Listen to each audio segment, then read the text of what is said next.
to shape our future. We came to feel the need.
You're watching TBPN. Today is Tuesday, July 1st, 2025. We are live from the TBPN Ultradome, the Temple of Technology, the Fortress of Finance, the capital of capital. We have the current thing hot off the presses.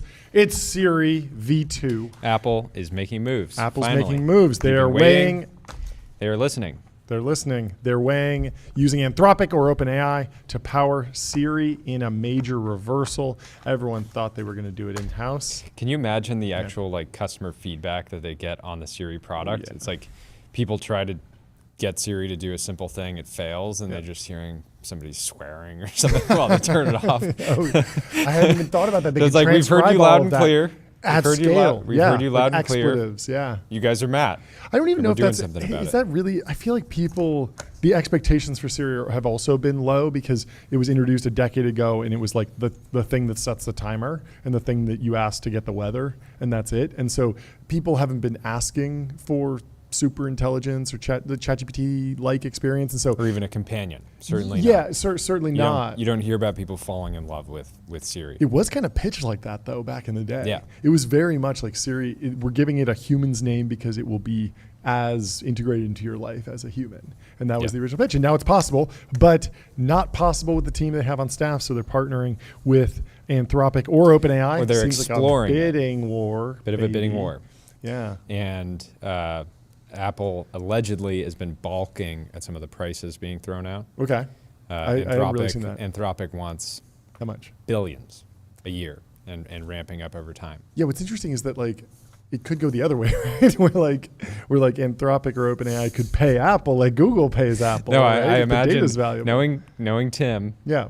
he'll figure out a way to make it a profit center. I would think so. Yeah, I mean the data. But the issue is for there's real reinforcement learning costs to seems running really- these products. For now, yeah. Yeah. But I mean, it seems like the cost will come way down. And I mean, I believe that the current ChatGPT, OpenAI, Apple deal is revenue neutral for both. I don't think there's any money changing hands, but it's also kind of a mess of a product because you have to say, hey Siri, go to ChatGPT and look this up. And then it pops up a prompt that says, would you like to use ChatGPT? Even though you just said that and I don't understand what you said. And then you have to click yes. It's like, come on, Apple. Like, Forward this is not the progress. future. The markets like it. Anyway. It's up 2%. Mark Gurman has the story in Bloomberg. We will be diving into that. Said it's sidelining its own in-house models and potentially a blockbuster move aimed at turning around its AI effort. We should go to the Mag 7 market caps to track the horse race of the biggest tech companies in the world. Let's pull them up on the screen and see where people are tracking. So Apple's in third at 3.1 trillion. Good to see that they're over 3 trillion. Stock's up 2% today. NVIDIA and Microsoft Meta just is climbing as well, and one of these companies is not like the other. Meta does which not- is measured in Tesla, Oh, measured in rude. the paltry billions. Congratulations to Apple. 2% up. You'd love to see it. They're up 2%. Yeah, Meta being in sixth doesn't feel like a sixth company to me based on the team and the moves they've made this week, which we will continue to dive into. We have Swyx on the show today to break down some of the AI talent moves. We have a bunch of other folks coming on the show today. Talk about that. Anyway, other news, the Senate passes Trump's Megabill, the big beautiful bill, after an all-night session. They went all night. I like that. And it's got to get through the House still, but Elon is fuming. Play the Ashton Hall sound effect for he Elon is absolutely fuming. Coming for the bill.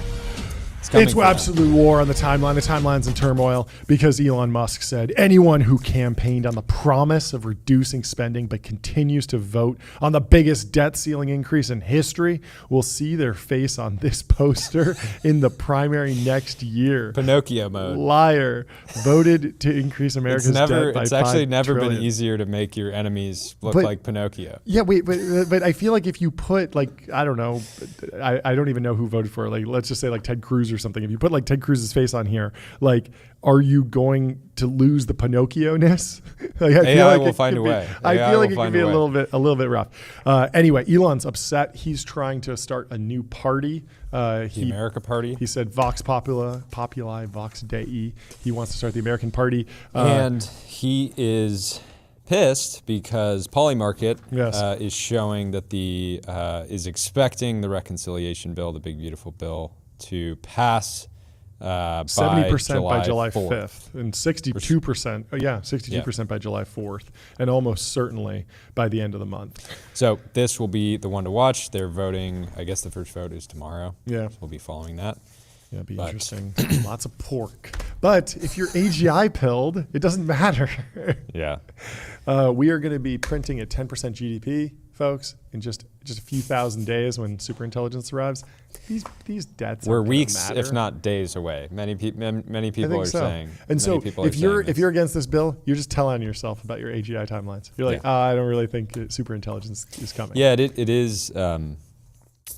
I think Thiel was generally pushing on Elon a bit in the interview he did last week around okay, so are humanoids are going to be important. You're obviously making them. Are they going to impact the economy? Are they going to accelerate growth? Yeah.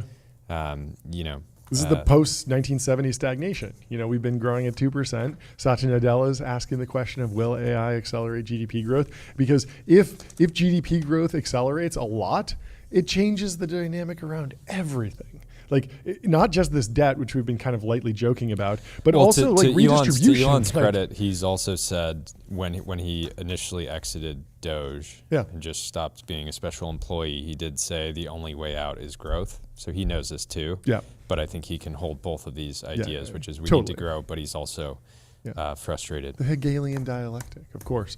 If GDP is growing really, really fast, you could even keep tax rates the same or lower them and still pay down the debt and do more redistribution. You could be paying people, you could have something that feels like a massive social safety net, something that feels like UBI or socialism, but actually tax people less because the growth is so significant.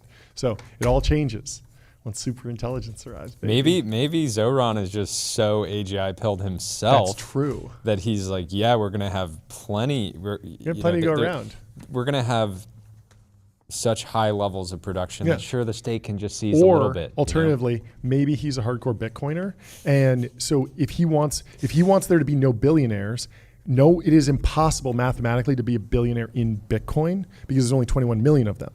So the richest you could possibly be is a millionaire if you owned over 5% of the Bitcoin supply, right? Millionaire. So there will never be a Bitcoin billionaire because there aren't a billion of them. Well, whereas there are billions of dollars. Maybe he doesn't want people in the network to vote to expand the supply. Yes, so he's probably against the expansion of the Bitcoin supply, but maybe he's a hardcore Bitcoiner. He's a hardcore Bitcoiner that's against inflation. Yes, exactly. Exactly. Anyway, in other news, we got to hit that gong, Jordy, for Rahul Vora. Where's the hammer, the John? founder You got the hammer? of Superhuman. He has sold his company to Grammarly for an undisclosed sum.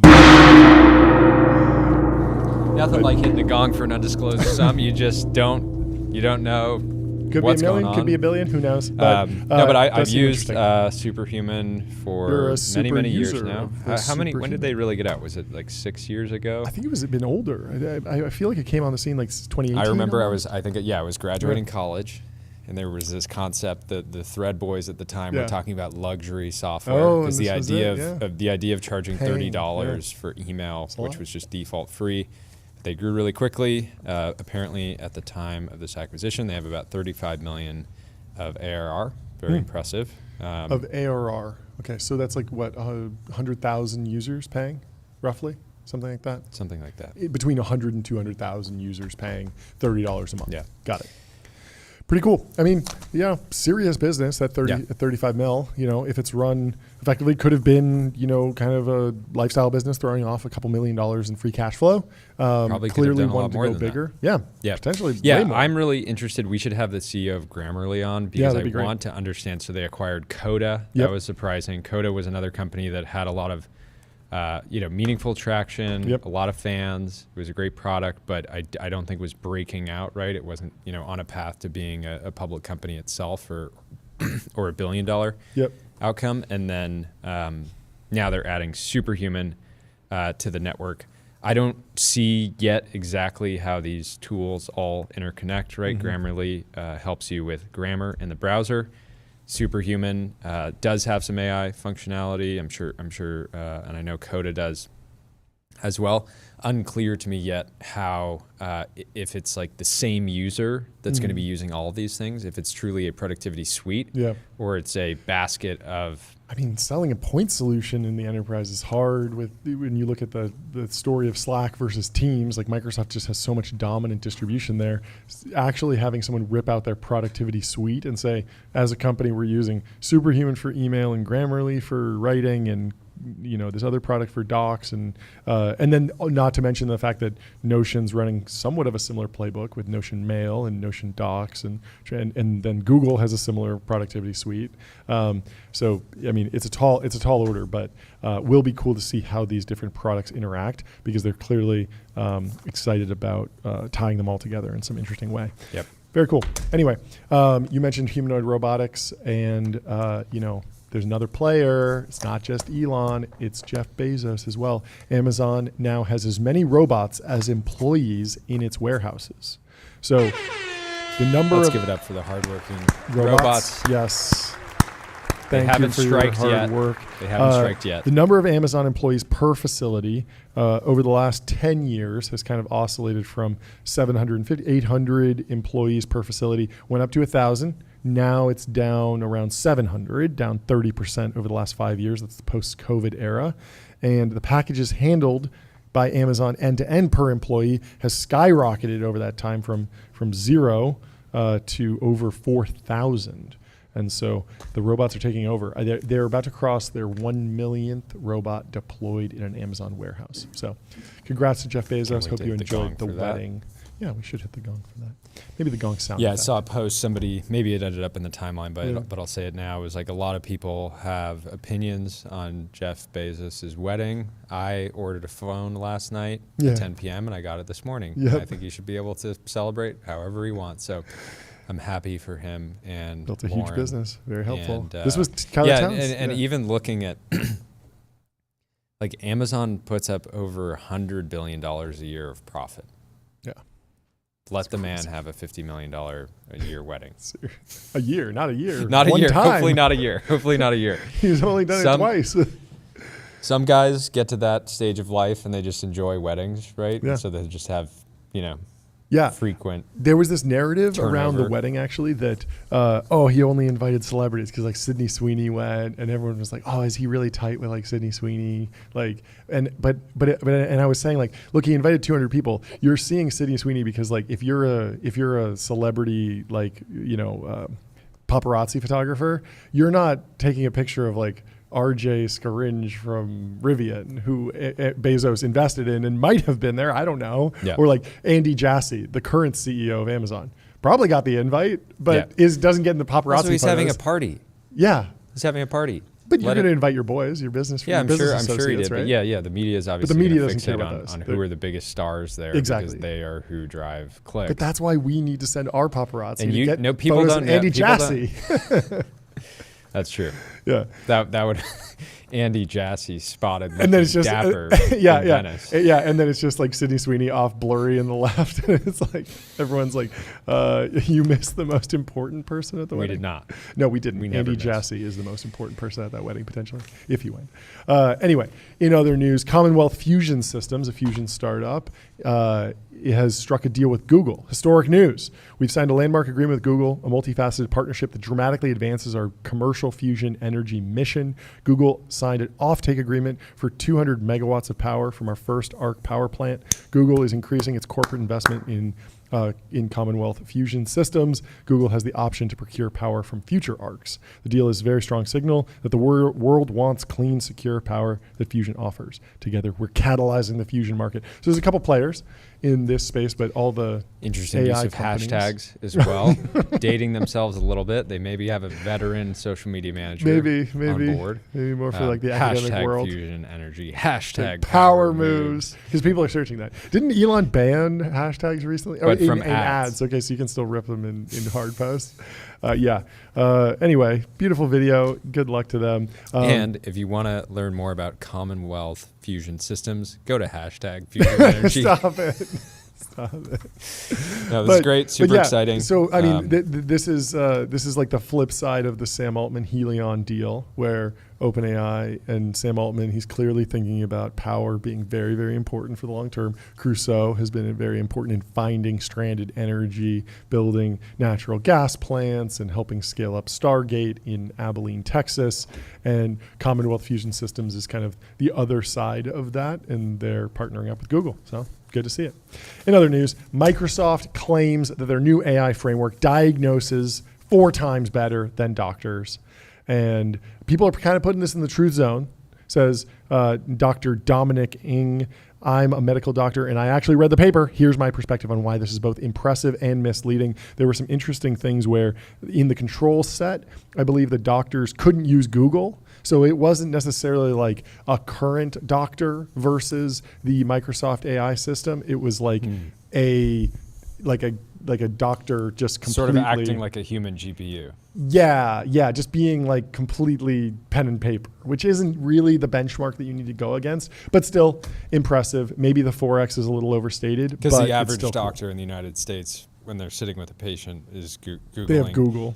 The whatever's happening, and then Reddit at the end, and then going to Reddit, and then OpenAI is scraping that. Yeah. And summarizing it. Yeah, but it is cool because now we have a Pareto frontier. We have a graph of the average total diagnostic care per case, how much it costs, versus the diagnostic accuracy. And Microsoft with this team, this is led by Mustafa Suleyman, who in an interesting trade deal was over at Google in DeepMind, co-founded DeepMind, then did Inflection AI and got like acqui-hired in one of those like zombie deals to go to Microsoft. He's now the head of AI at Microsoft, and he has been leading this push that's much more, it feels maybe more Microsoft coded than what what Google is doing on the DeepMind team, where Google is focused on like solving these very fundamental questions in science and health. Like, how do you do protein folding? That's not something that you go into like your primary care doctor, say like my shoulder hurts and they need to know how to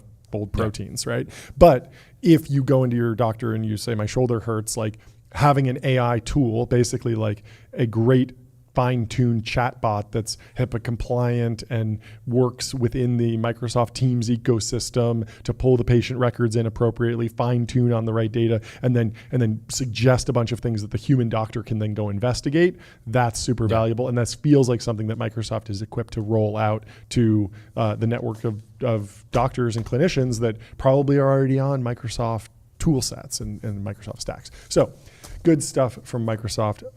We'll have to get somebody on the show to talk about that, since AI in healthcare is all the rage. Anyway, hit that Very sound exciting. effect, Jordy, as we move to our next important news item, which is that ramp.com is available now for you to procure. Time is money. Save both. Easy to use corporate cards, bill payments, accounting, and a whole lot more all in one place. Go to ramp.com. Ramp. Anyway, we have a fun post here from Vivid Void. Says, I'm literally plotting on your rise, bro. I'm literally up in the lab scheming on beautiful abundance for you. I'm cooking up ways for a rising tide to lift all of our boats. I'm praying for your gains. I'm lighting a candle to your inevitable splendor, dude. GM. And we mean that from the bottom of our hearts. Yes. To all of you. Well, if you're looking to design a meme like this, head over to Figma.com. Think bigger, build faster. Figma helps design and development teams build great products together, and you can get started for free at Figma.com. Signal had a post breaking down Mark Gurman's analysis of Apple weighing Anthropic or OpenAI in the major power shift in the Siri game.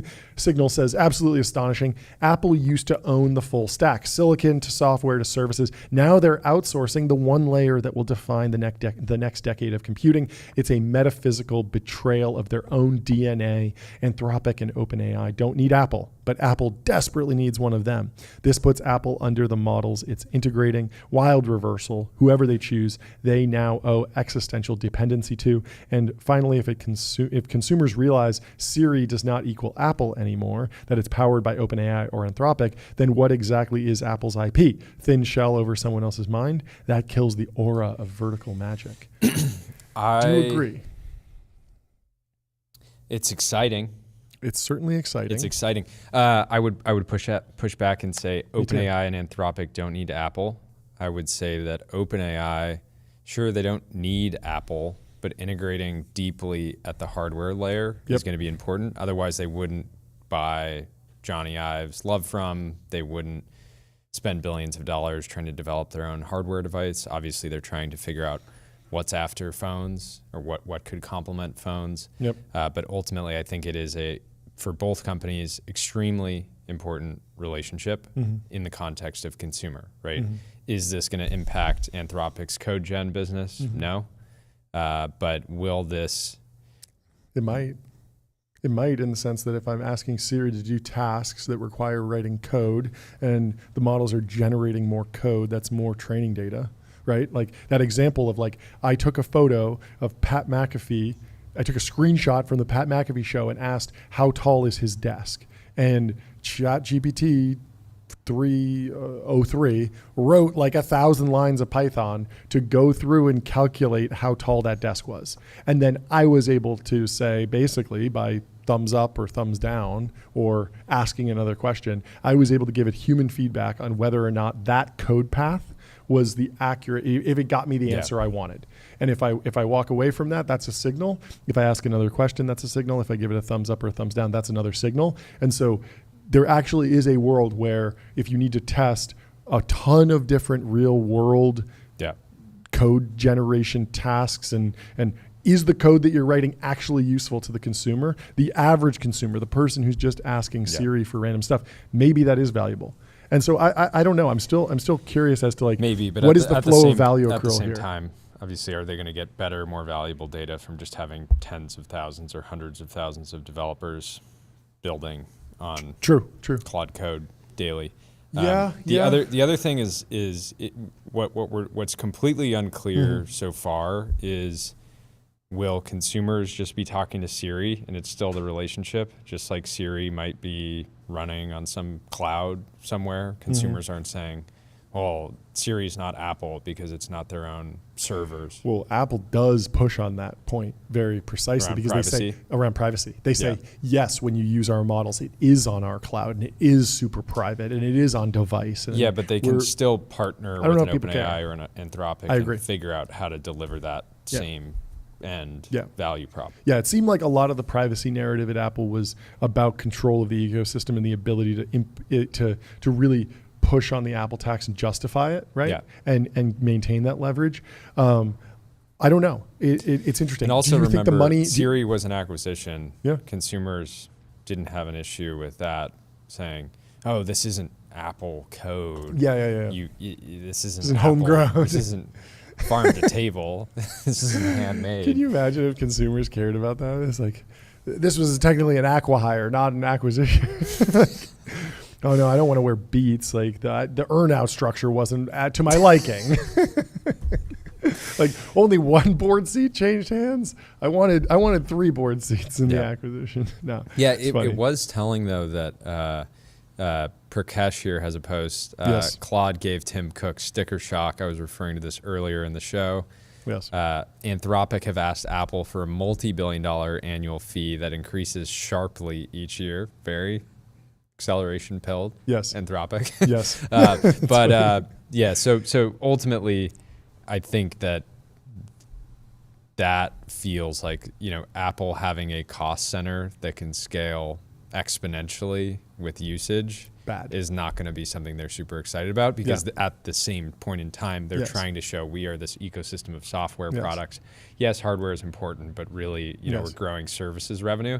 And so if their costs are growing sharply, as defined here, but the surprising thing is, you could imagine a world where OpenAI says, we'll give it to you for free for the first 5 years or something like that, right? I mean, it could even be that because if Apple wants to OpenAI is paying Apple, because if they are able to drop the inference cost low enough that it's similar to serving a Google search, and they're able to stuff ads in it, that would be incredibly valuable. Like imagine if you go to Siri and you say, I'm looking for a new backpack, and ChatGPT can dynamically insert out ads into that response within Siri. That should be extremely valuable.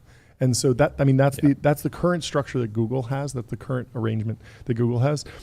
It's unclear to me how much different the market will be going forward. I don't know. Anyway, let's read through some of this Mark Gurman report in Bloomberg. Apple weighs using Anthropic or OpenAI to power Siri in major reversal. I'll read through some of this and then I'll want your reaction, Jordy.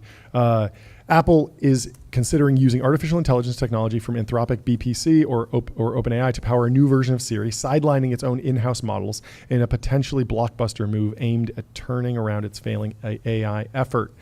The iPhone maker has talked with both companies about using their large language models for Siri, according to people familiar with the matter.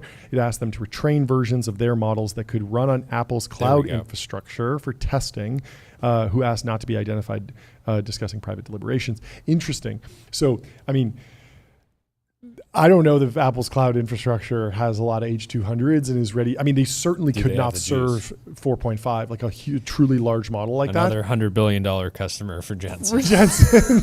I mean, realistically, like Apple has enough of a relationship with TSMC that they could go and do kind of like, the A3, the Apple Silicon, the M2 chip, the M3 chip, like the M4 chip. They could do a different run with TSMC that's more optimized for inference of large models in the data center context. But it does seem like it would be a very different muscle for Apple, since they have not been. I mean, when you think Apple's cloud infrastructure, it's like storing photos. It's like iCloud. Like that's probably their biggest service, or like I guess like Apple Music, Apple TV, like they serve files. They don't do a lot of machine learning inference versus say Meta that already has a, $100 billion data center that just does recommendation algorithms and machine learning and inference. It's not fully like a large transformer model, but it is, multi-parameter model for deciding what ads go where and what reels get served to you. So,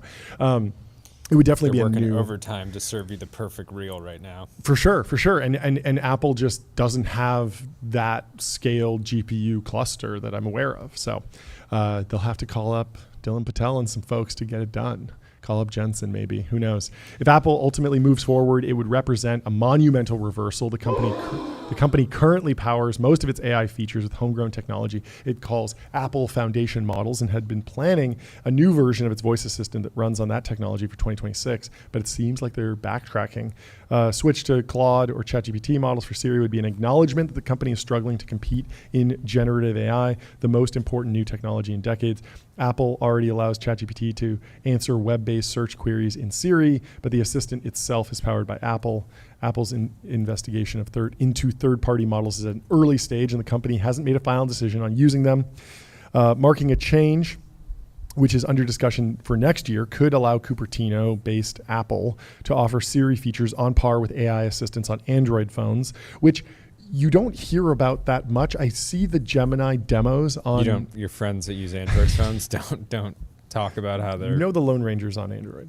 the Lone Ranger. We got one in our group chat, but other than that, it is rare. But even then, I feel like there would be more like viral X posts about cool Android features if they had really done well on the Gemini product, like implementation. And it's just like maybe not quite there. But Gemini is great. The models are really top tier. The Gemini app on iOS is not amazing. Like the text to speech is really, really rough. Like you click dictate, and then it will just stop dictating when you pause and then just submit the query. Yeah. And so you can be with ChatGPT. I love it because I open it up and I hit that button and then I think and I say, okay, I'm trying to do a research on the Mag 7 and I want to look at Mag 7, their performance over the last decade. So go back and pull what their market cap was 10 years ago and then what it was today and then create a table. But then if I pause, like Google will just submit that. And I'll be like, whoa, no, I wanted to add more and I wanted to give you more context, but ChatGPT waits until I push the button to finish that. And so it's just like minor UI.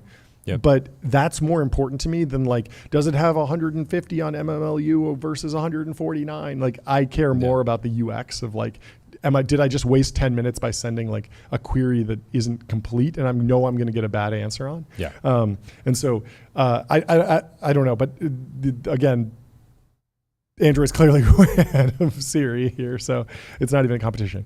The competing project internally dubbed LLM Siri that uses in-house models remains in active development.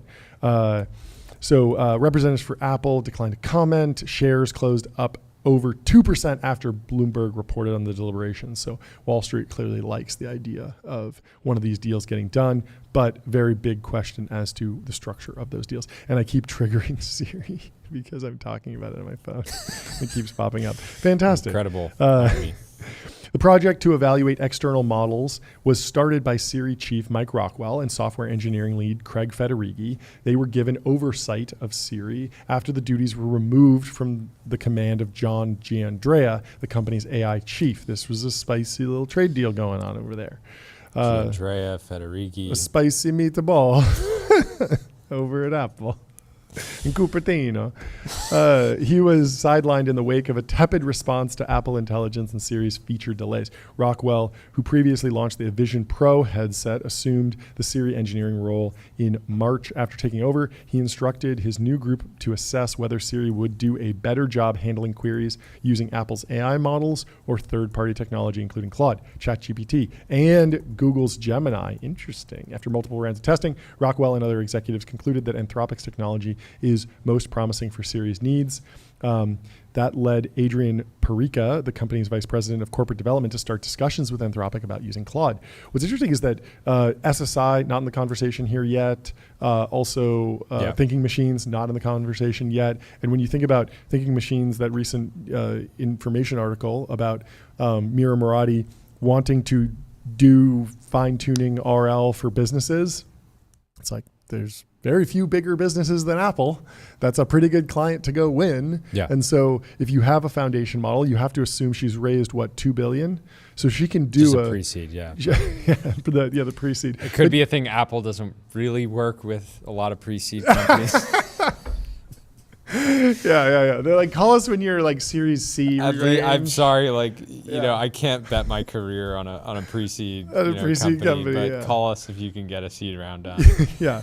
But I mean, I think the fact of the matter is like, $2 billion is enough to do a GPT-4 level run, to do a DeepSeek style run. And so if you take all the best practices from DeepSeek V3 and R1, like the reasoning model, and you spend the money to go do the training and you pull all the data together and maybe you're not completely stealing the data from the GPT-4 API, but you're getting it somewhat legitimately through, these data brokers like Mercor and Scale and whatnot. Like you should be able to get a, near the frontier level model done. The issue is Apple isn't set up to comp top AI researchers. Exactly. Right? And so it's in some ways, it's not a money issue.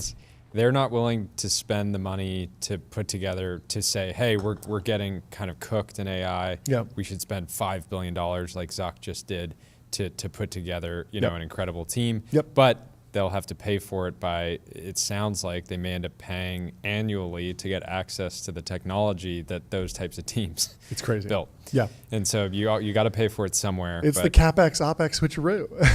The CFO is like, okay, yeah, like we don't want to spend a bunch of money up front to reap this reward endlessly, but we will pay $1 billion a year, I guess. I don't know. Yeah. They seem not fully AGI-pelled over there. The Siri assistant, originally released in 2011, has fallen behind popular AI chatbots, and Apple's attempt to upgrade the software has been stymied by engineering snags and delays.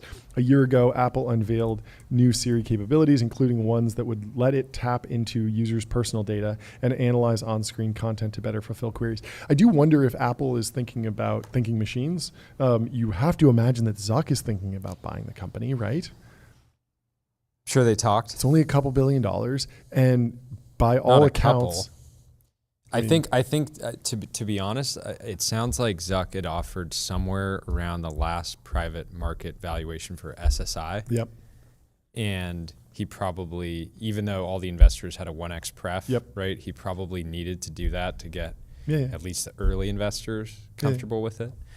So, But Ilya is a true missionary, true believer, wants to take the straight shot to SSI. He doesn't likes care about optimizing Ilya business doesn't care processes. about the debt ceiling. Let's put it that way. Mira, on the other hand, is doing reinforcement learning for businesses. So you She's a throw businesswoman. a $15 billion acqui-hire her way with that team, maybe it gets done. I don't know. If I'm Apple, let's pull up the Mag 7 market cap again. What are they at? 2 trillion, 3 trillion? They're up there. And Apple is, it feels like they could afford even 15 billion for thinking machines. sure. Do you disagree? No, I mean, they totally could. But they'd be looking at it as talent acquisition, I think. Yeah. Because the team is, it's such a young company. Yeah. And But if you were in the big man seat, but and you then were trying to so cook, you would do that. what would you do? You think Mira is going to be cool just clearing 74 million? She's not going to make more than Tim. You think she's going to be down to sell now and then just have total comp less than the average AI researcher going to Meta? I don't know. I mean, the beauty of an acquisition is that like you can be structured to make more than the CEO, at least in a short amount of time. Like that certainly was the case with the Beats acquisition, right? Sure. Like for those years when that earnout was active, they made more than the CEO. Yeah. And that's okay. Anyway, people with knowledge of Apple's AI team say it is operating with a high degree of uncertainty and a lack of clarity. With executives poring over a number of possible directions, Apple has already approved a multi-billion-dollar budget for 2026 for running its own models via the cloud, but plans for beyond that remain murky. Still, Federighi, Rockwell, and other executives have grown increasingly open to the idea that embracing outside technology is the key to a near-term turnaround. They don't see the need for Apple to rely on its own models, which they currently consider inferior. And this makes a lot of sense because Apple is not great at software that needs to be updated, 25 times a year. We're in this crazy AI model horse race. You don't want to be waiting around for, like at the next WWDC, they're going to improve it when Sam Altman shipped like 25 updates. Sam's going to have 40 buzzy announcements between now and then. Exactly. And so you I want looked to it be up. riding So those. Beats was Apple's largest ever acquisition. Yes. Paid $3 billion, Okay. including $400 million of Apple stock. Mm-hmm. But Beats at the time was doing $1 billion of annual revenue. So they only paid like a 3x revenue multiple. Wow, And that's then a low multiple. Intel's modem business, Yeah. which was in 2019 for $1 billion. Okay. And It was doing $2 billion in revenue, probably. probably. Yeah, you look that up. I'll keep reading. They don't see the need to rely on the own models. Licensing third-party AI would mirror an approach taken by Samsung. While the company brands its features under the Galaxy AI umbrella, many of its features are actually based on Gemini. Anthropic, for its part, is already used by Amazon to help power the new Alexa Plus, which I haven't seen rolling out into the Amazon Alexas. Maybe the Alexas aren't wired up properly and you have to get the next batch, the next revision. Yeah, but so certainly Intel's makes modem sense. business was doing it over $1 billion. So less as than a well. 1x revenue multiple. Yeah, basically a 1x. Okay. And you remember in 2018 they acquired Shazam Oh, yeah. for $400 million. How much were they doing? I gotta ask you. Okay. I gotta. This is In the this is- future, if its own technology improves, the executives believe Apple should have ownership of AI models, given their increasing importance of how what do you think products operate. Shazam's annual revenue was at the time of acquisition? I want to say 80. How much? Waiting. The company is working on a series of projects, including a tabletop robot and glasses that will make heavy use of AI. I'm really excited for the Apple tabletop robot. That doesn't get enough coverage these days. I think that's a really cool idea. So fun. Apple Yeah. paid $400 million. The app was pulling in roughly $38 million a year. Oh, so over 10x revenue multiple. Okay.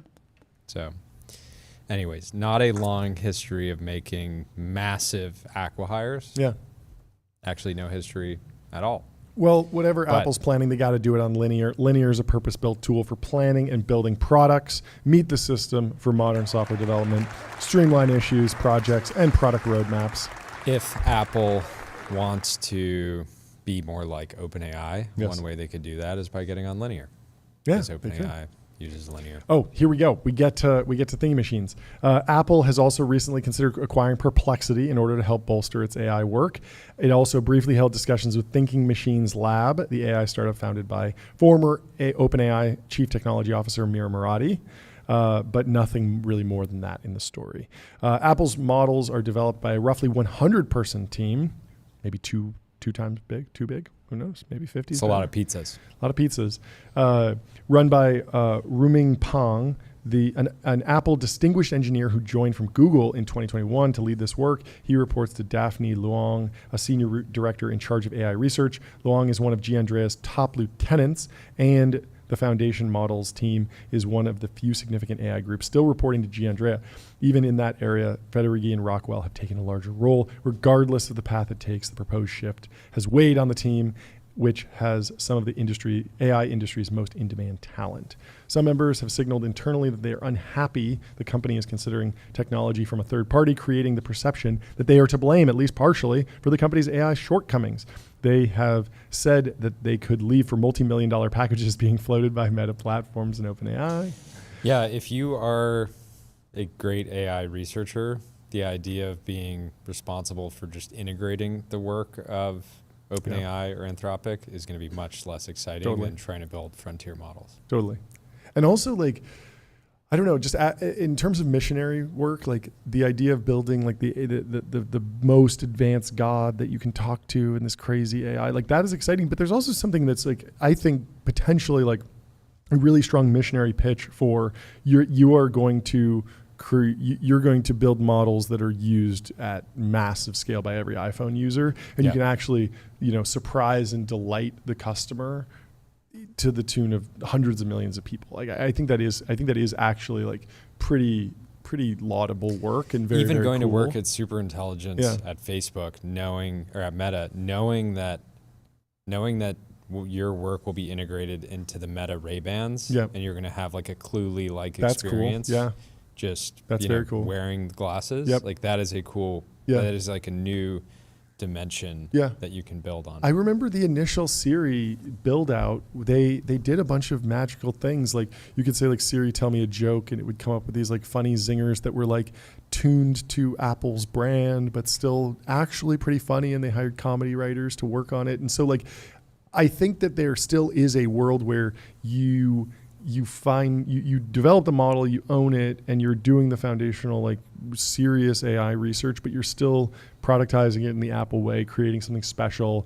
You already hear about this with the Claude is different than ChatGPT, like the vibe test. Like we haven't seen the vibes fork out really all that much, but there's definitely a world where the Apple LLM performs at a similar scale and speed and the reasoning, and it's doing well in the benchmarks, but then you're talking to the Apple model and it has the Apple feel to it, and like that could be cool if you can actually. It could be so cool. It could be very cool. It could be so cool. Yeah. Like if they could bring back some of the like flair from the brand campaigns that you remember Apple by 1984, the like original iPod, like these things that were just iconic. Yeah. And if you could think about how to like embody that original Apple, it's like Steve Jobs' voice, basically.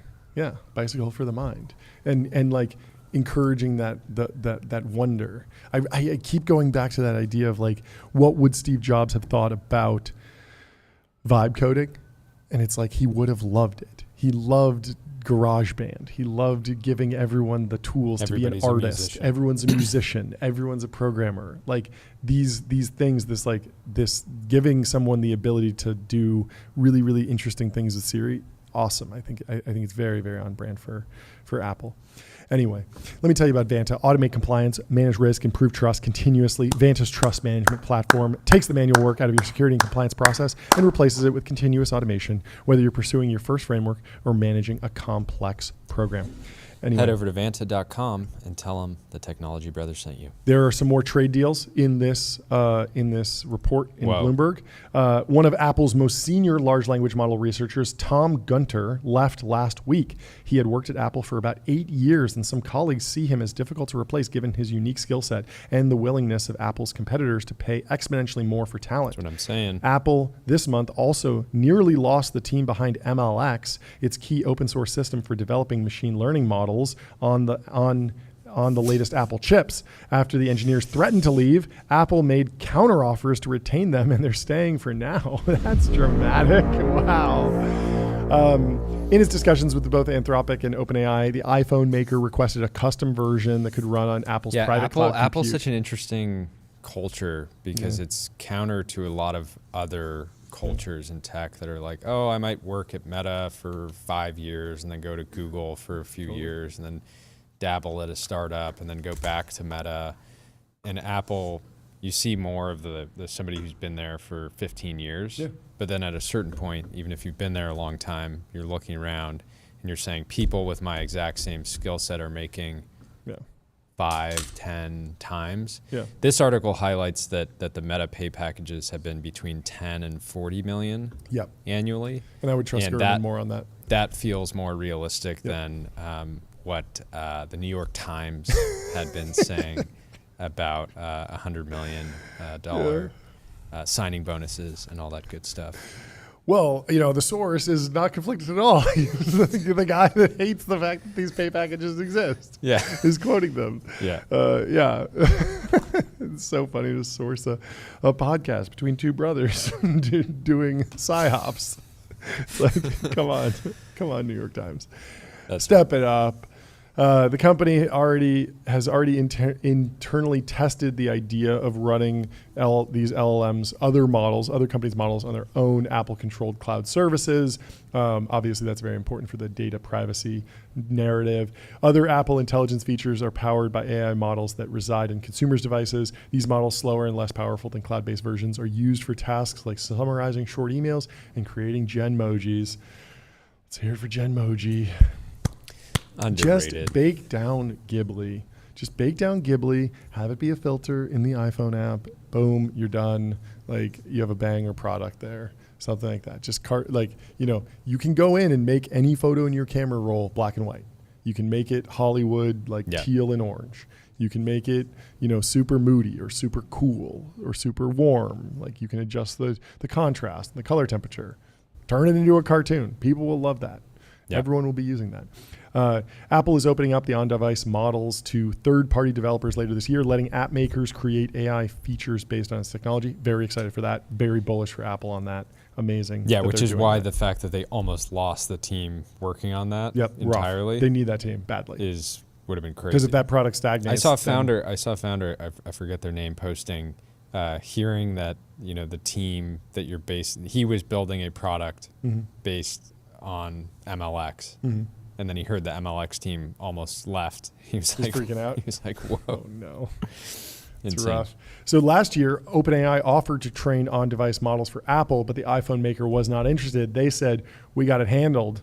Turns out they didn't. Since December 2024, Apple has been using OpenAI to handle some features. In addition to responding to world knowledge queries in Siri, ChatGPT can write blocks of text in the writing tools feature. Later this year, in iOS 26, there will be a ChatGPT option for image generation and on-screen image analysis. While discussing the potential arrangement, Apple and Anthropic have disagreed over preliminary financial terms, according to the People.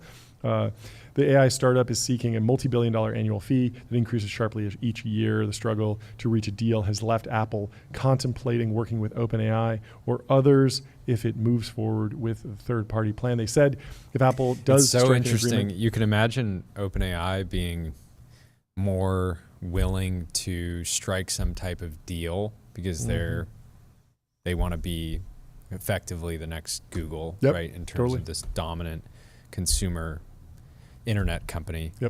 But at the same time, OpenAI is building devices to try to kill, Apple. You can imagine they wouldn't say that. They wouldn't say that. Yeah, they would say it's complementary. I do believe that consumers, there's like a finite amount of devices that they're willing to have, and so if they want to compete in hardware, it's a little hard for Apple to get excited.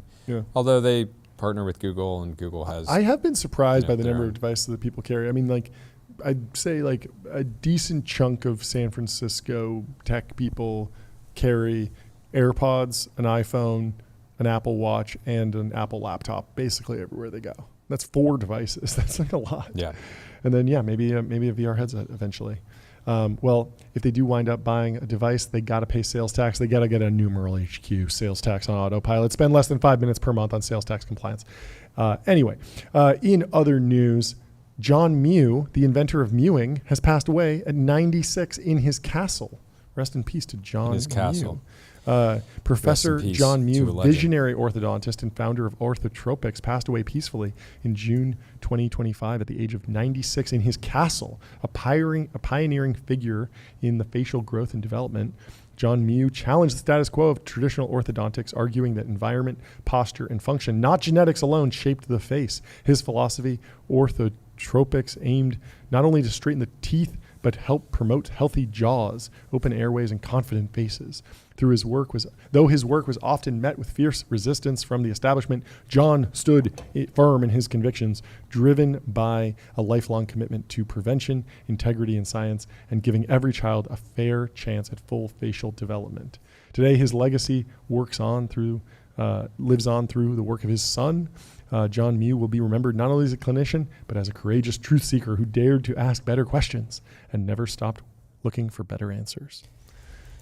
So, if never stop chewing some mastic gum, pour one out for John Mew. I wonder how he processed the explosion of mewing's popularity on social media. It must have come as a surprise because it was the last few years of his life. Been working on it for probably, he's 96.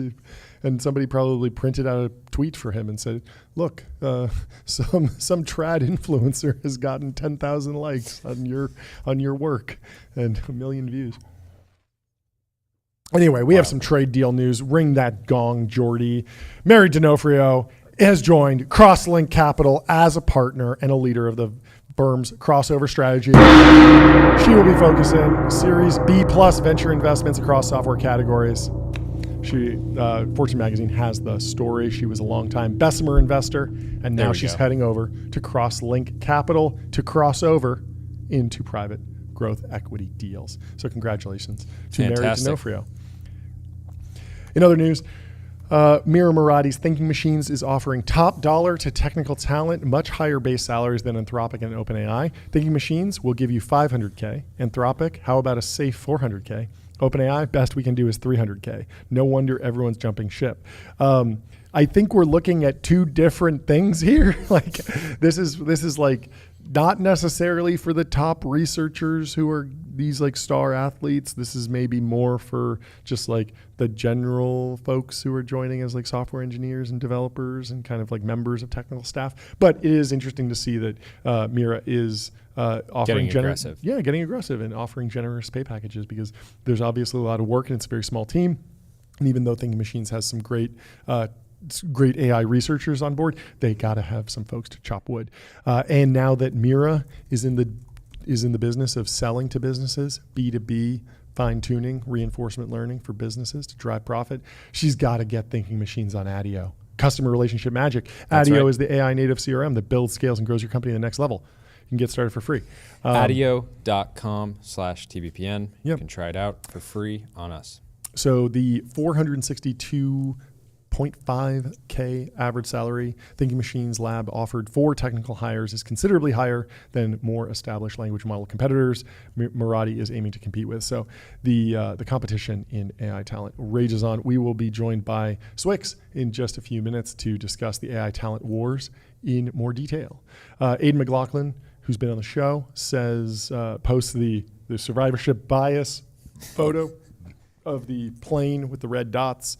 And this is in response to Benjamin DeCracker, who says the OpenAI brain drain, poaching, by other labs kind of confirms that the smartest minds in AI don't actually believe OpenAI is on the cusp of AGI, but rather that it's going to be a drawn-out slugfest for several years at least, and the economy still matters. In other words, if you really believed that OpenAI was right around the corner from AGI, and once there, AI disrupts the entire economy to a post-scarcity economy, why would you leave that organization right now in exchange for money? It's a good question, but Aidan is, of course, saying that the true believers are still there. They haven't left. It's only the mercenaries that left, and he's continuing. We gotta have Aidan back on the show. Get him back. That was a really fun He's conversation. a great guy. It's fantastic. Also, in other news, they're saying Meta is now preparing a huge pile of cash to acquire Sweet Baby Ray's. Sweet Baby Ray's. I would love to see that. Identified as a potential acquisition target. Yeah, I mean, I wonder what their AI talent pool really looks like. I mean, Elon sells the Tesla tequila. Chamath has tequila. Maybe Zak. He says he doesn't use caffeine. Wait, maybe I just discovered something. Sweet Baby Ray's. Sweet Baby Ray's. Bands. Ray Bands. Sweet Baby Ray Ban Metas. There we go. They come with sauce. Honestly, in the glasses. So you can get AI. No. When you're barbecuing, that's the ultimate augmented reality use case. That's because it can take a picture and say, okay, I've set a timer automatically, check the temperature. How long should this particular steak be cooked? Sets the timer, lets you know. Starts buzzing, little reminder when it's ready. This is actually a killer application. Perfect ribs. This is actually you can only make perfect ribs application with the Sweet Baby Ray-Bans. Well, if you're interested in getting in on the action of the Mag 7, the public companies, head over to public.com. Investing for those who take it seriously. They got multi-asset investing, industry-leading yields, and they're trusted by millions. So Elon Musk is starting a new party. He says Vox Populi, Vox Dei. 80% of people voted for a new political party that actually represents the 80% in the middle. Interesting. So we'll see if he actually does it. There is a Polymarket tracking whether or not he will do it. It has been surging. We will be tracking that. Third parties, not very successful in American history, but not yet. We're in a new era. Maybe Elon will chair it. It's unclear if he wants to be the head because he can't be the president because he's not a native-born citizen. So who would he put in charge or who would he back? Andrew Yang was running a third party for a while, the Forward Party. Do you remember this whole thing? That whole whole thing. I do remember it at a high level. Yeah, I mean, he had the backing of like Sam Altman, some really big tech people, and he was running as a Democrat, and then he dropped out and kind of like was not seen as like an outsider, and then he started the Forward Party, so not left, not right, but forward, and didn't really get that off the ground fully. But good branding. Joe Rogan, Although good branding. It didn't work, I wonder what the Elon Musk. I wonder what the Elon Musk party will be called. I think it's called the America Party. Oh, the America Party. Okay, that won't be confusing. He said he called it. That was his words. What Elon Musk's America Party could look like. Yeah, he seems he clearly hated politics. Yes. Got out, but he's angry enough about the state of things that he wants to potentially get back in the game. But we're going to have Zak Kukoff on the show in 2 minutes. Great. He's going to be breaking down the big, beautiful bill for us. Great. What's happening on the ground in Washington. One thing that was included was the Invest America Act, which got approval from the Senate as part of the bill. It's on the verge of becoming law, the first country on the planet to make sure that every child has a stake in the game, real private account ownership compounding in our best companies from birth. Very cool. So very, very cool. Great work from Brad Gerstner. And otherwise, we have some breaking news from TBPN, which is that we have partnered with Graphite. Graphite.dev is the website. Let's pull it up. Team. I've been very excited about this. I was a happy Graphite customer at my last company. My entire engineering team was running on it. Graphite helps teams on GitHub ship higher quality software faster. It is the platform trusted by 45,000 developers at top engineering orgs like Harvey, Asana, Ramp, Replit. Who else we got? We got Perplexity, a bunch more. Harvey, Asana, Datadog, Vercel, Datadog, the browser I love company, Datadog. DuckDuckGo. Let's go. A lot of fan them. of But Datadog. if you're Go check building it out. on GitHub, like I'm sure you are, go and get on Graphite. Graphite.dev is the website, and we'll have to have Meryl, the CEO, on the show very soon. That'd be But great. very excited to partner with them. And, Tyler will be running our TBPN Fantastic. engineering org on Graphite as well. So Love it. more to come. Well, we have our first guest of the show, Zak Kukoff, Thanks the for stream. having me. live from Mr. Washington. Washington correspondent. Mr. Washington. I even set up, I don't know if you can see, that's great. that's the monument right there. Wow, no way. There we go. Beautiful. There we go. That's great. We'll just Trying have to our give the production viewers team a little zoom in just on the monument, so you won't be on camera. Perfect. I'll get out of the way, but Yeah, you can yeah. see the good stuff behind me. That's the important thing. So break it down for us. The Wall Street Journal has a story. Senate passes Trump's Megabill bill after all-night session. Tax cuts and Medicaid spending reductions head to the House with a July 4th deadline reachable. What's interesting in the bill? How likely do you think it is to pass? What are the major reads on this? And then we want to get your takeaway from like where the dividing lines are around the bill. Yeah, so there's a couple trip lines. The first trip line, I would say, you guys have been tracking the moratorium, the 10-year moratorium on AI development. This was on AI regulation. This was the first it was in. Ted Cruz put it in, then it was out, then it was back in. There was a compromise. There was a 5-year agreement instead of a 10-year agreement. And Blackburn has been sort of the key driver of getting it back out again. It's out now. It was done 99-1 in the Senate, almost unanimous in the Senate to get this out. This was a big win for Dario of Anthropic, probably the #1 beneficiary. And by the way, somebody who certainly used a fair bit of political capital pushing for this. That's fault line #1. I would say fault line #2. So Really Medicaid. quickly, Wait, before- staying on that, it's a potential ban on AI regulation that was removed. And so the current Correct. bill does not have a moratorium on regulation. So it's There kind of is a double no negative. moratorium on Okay. federal regulation. That's Got right. it. So Which- you which can have Dario is pushing for. California, Yeah. states, whatever, who want to. Marsha Blackburn, her home state, Tennessee, passed last year something called the Elvis Act, which was cutely named, but basically said, look, if you are building like an AI audio business, you cannot use any likeness of a real performer's sound. So if you want to have John singing the blues or Jory singing the blues, I cannot do that without a prior deal. That's because in Tennessee, Nashville is a dominant industry. The music industry is a dominant industry. And so part of Blackburn's opposition to the moratorium, which would have prevented bills like that from taking effect, is that it ended up superseding the work that her home state has done to protect its dominant industries. By the way, net, this moratorium, the time that they got to a compromise was so watered down, it really wouldn't have impacted Tennessee or California anyway. But it was a very dramatic swing from in, and now out once again for good. And What do you expect at the state level around AI safety going forward? Is the fact that this was removed going to inspire certain governors to say, make this a part of their platform? And I guess I want to know more about if I'm 11 Labs and I'm training a voice agent and I can't be sure that some clip from Elvis or some Justin Bieber worked its way in there. Does that mean that I just turn off Tennessee at the DNS level or do some geofencing, or is it more risky than that, where I have to comply kind of at the national level and they're kind of forcing me to comply everywhere, or can I just pull back out of that state? Because we've seen this with Apple Intelligence not being available in China, being available in Europe, for example. But what would the impact on something like that be?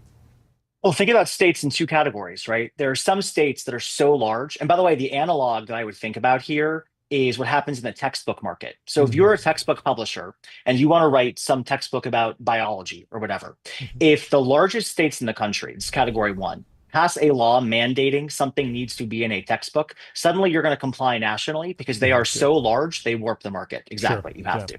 That's right. Makes sense. And so if California tomorrow says, look, we're passing a European style bill to severely curtail, which I think would be a disaster, to severely curtail AI development, that would in effect be a national bill. And part of the, in my view, mistake that's happening tactically right now is this self-imposed July 4th deadline is so restrictive that it forces all of these more nuanced negotiating points to fall by the wayside, right? It becomes blanket, either it's in or it's out. There's just not time to get to a more nuanced middle ground. So 11 Labs, if Tennessee has the Elvis Act, probably says, look, we just skirt around Tennessee. I don't know, I haven't spoken to 11 Labs. But if California passes, then suddenly you have the whole country warped by this. And Gavin Newsom and the California legislature are certainly ambitious enough to try, as they did last session, to try to pass something that would impact the whole country. Yeah, wasn't there news out of California this week or last week around some of this stuff? Yeah. There was a huge fight, which had an unlikely set of bedfellows where you saw Andreessen and others leading the anti-legislative, anti-regulatory brigade against some other folks who are much more pro-curtailing. By the way, I will just say the other interesting takeaway for tech, not to totally dovetail away from your question, but the other interesting takeaway for us, I think, in this is the deciding vote in the Senate on the overall package, the reconciliation bill, was J.D. Vance. And so if you're a Vance head looking at 2028, right, you already see that Ocasio-Cortez and others, AOC and others, are going to use his deciding vote on this bill, which includes huge amounts of Medicaid cuts that Tom Tillis from North Carolina, in particular, thought were politically toxic, as a wedge against him when he comes and runs for president in 4 years. So sorry, that was you didn't answer. You asked the question about California, and I dovetailed it back to the federal level. No, that's super interesting. That's the That's the big shock. So you asked about tripwires. The AI tripwire was one. Medicaid cuts, which are politically really toxic, right? Because who wants the idea that you voted for the government to take away your health care? That's another huge tripwire. And then there's a package of things that maybe we care about that are nuanced, like, for example, IRA tax incentives for clean energy, right? Or new taxes on wind and solar from China. These are all things that might enrage the Republican, the very conservative Republican faction in the House, which now has to still pass the bill and now complicates the negotiating posture because the Senate watered down. The Senate preserved the IRA tax incentives and watered down some of the tax cuts, got rid of some of the tax cuts on Chinese imports, which means basically you have a bill that's actually financially harder to pass because it's less balanced. And at the same time, you've now alienated a huge faction of the GOP, the super conservative GOP side of the party, who still have to vote for the bill to happen. So it's up in the air if it passes or not. Can you tell me about the EV tax credits? I know Americans are struggling more than ever to buy naturally aspirated V12s. I'm hoping that there's some move there to subsidize things like the Ferrari 12 Cilindri, the Dolce Trillindi. It's a multi-$100,000 car. Even if we can't subsidize that, maybe we can just take away the subsidies from electric cars to tilt the playing field in favor of the larger engines, the supercharged V8s, the twin turbos, the G63s, these types of cars that Americans, deserve to be driving. So, what's the news on the EV credit front? I agree with you that the backbone of the American economy is the Ferrari, right? Yes. It's impossible to me to imagine a world. Thank you for the laugh track. I appreciate that. Where a blue collar factory worker cannot own a sports car is beyond me. Yes. This bill doesn't address that. I wish it did. It'd be great if it did. It's not going to solve that huge unsolved problem. Yeah. What it will do, by the way, is continue to drive a wedge between Elon and Trump, right? Then you saw Elon take to Twitter. I imagine you guys probably mentioned it earlier. You saw Elon take to Twitter and start to really crusade against people voting for this. That is in part because at least the House version of the bill was much worse on a lot of the subsidies for electric vehicles than the Senate version. The big challenge is going to be going into now the conference committee It's going to be how do they reconcile these two challenges so that they can hopefully tilt the market back in favor, of course, of Ferraris and supercars nonetheless, while also not alienating one of the two power centers of the GOP, at least today, in Elon, who could easily primary somebody who votes against. Yeah, that makes a lot of sense. What about how are the Democrats feeling about EVs these days? Because I used to feel like it was a Democratic cause to be pro EV incentive. Let's save the environment. Yeah. Let's get people out of the gas cars. I'm joking about the V12s, obviously, but now it's become maybe let's punish Elon. But is this a cut your nose to spite your face situation for the Democrats? I think it's a rough spot. I mean, you guys remember when Elon wasn't invited to the big EV summit under the Biden administration, right? Yeah. That's part of what kicked off his political awakening. Totally. Is he hasn't used unionized labor, and so he was excluded from this EV summit. There's been a huge polarization, a negative polarization against EVs among not only Dems in office, but the Democratic base too, which is, to all the points you brought up, quite ironic. You're not going to find many Dems willing to cross the aisle in support of electric vehicles to save this bill. This is a bill that will live or die by Republican whip count and Republican unity. If the whip count isn't there, it's going to be really hard to get it done before July 4th. What about Elon's America Party? You think that's real or just exciting? Are those my only two options, real or exciting? There's no door. There's no door number 3. Yeah, I mean, it's obvious. Like we were talking earlier. Third parties haven't historically done well. Well, he has the America PAC. So when you say that's right, Elon could primary someone, he could potentially primary a Republican on the Republican ticket with the American PAC, and he could almost like be kind of like a head fake, like, oh, this is part of the America Party, but it's not really a third party. Is that more what we're thinking here? How this plays out? Maybe one historical analog. It's not perfect, but think about like a Theodore Roosevelt, like a Teddy Roosevelt with the Bull Moose Party, right? You think about it's a faction within a larger established party, to your point, that can serve as an engine to primary people who are in disagreement. Like the Tea Party. Exactly. Like the Tea Party, or frankly, what's happening now. Look at Zoran in New York. MAGA is also like a wing of the Republican Party. That's right. Yep. MAGA, the Tea Party, and now on the left, the polarization from the Zoran and Democratic Socialist world. Yep. All of these folks are new factions in a way that, by the way, we haven't seen before. The same way that 50 years ago, you basically watched MASH on television. That was your only option. And now I tune into TBPN while I play Subway Surfers and have 30 other things hitting me at the same time. This is the political version of that, right? Where you say, okay, it used to be my options were a platform that I accepted wholesale on the Republican side or the Dem side. Now I can be a MAGA guy, I can be a tech right guy, I can be a populist guy, and I'm a new right guy. And on the left, I can be a Democratic socialist, I can be an abundance bro.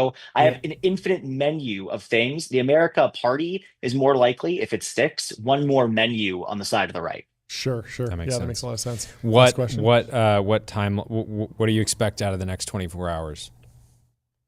So tomorrow morning at 9, House Rules Committee votes. That's going to be a key vote to see how this thing does. What I would say is if this gets done by July 4th, the thing that you're going to have to look to is that 9 a.m. Eastern vote to see how much unity is there in the Republican Party. They can barely lose any votes if this thing goes through the House in its current form.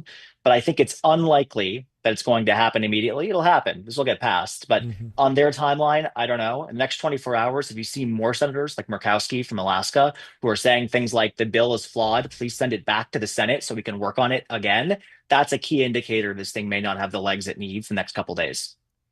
Yeah, we heard about, I mean, everyone's saying like it's the biggest bill, there's all this pork. Like, are there any like green shoots where there's some random startup out there that's just super excited because maybe it's not a headline grabbing, $10 billion thing, but it's like, that's $100 million that I can go after in energy or in defense or in shipbuilding or anything. Have you seen any of these, like, they're called riders, right? Yeah.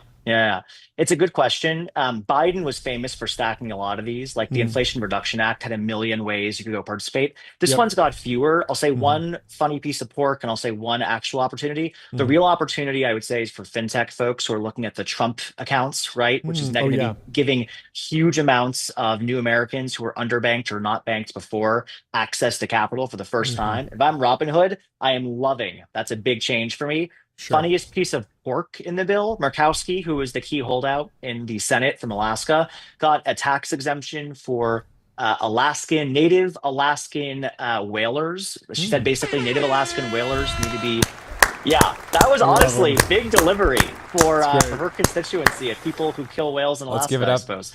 Let's give it up for the whalers. Yeah. They don't get enough Yeah. attention in Well, Washington. I mean, we've talked about They this before, really but energy is really important for the AI data center race. That's right. Whales, they produce Chase oil from that you Crusoe. can burn. Sure. And Chase, so, wasn't it Chase who said he would burn whale no, he didn't blubber? say he would do it. He said that the hyperscalers are so would desperate for energy if right they now that they would burn whale Well, oil. it's more fun to think about Chase Just being like, personally. launching Crusoe oil for light. whales.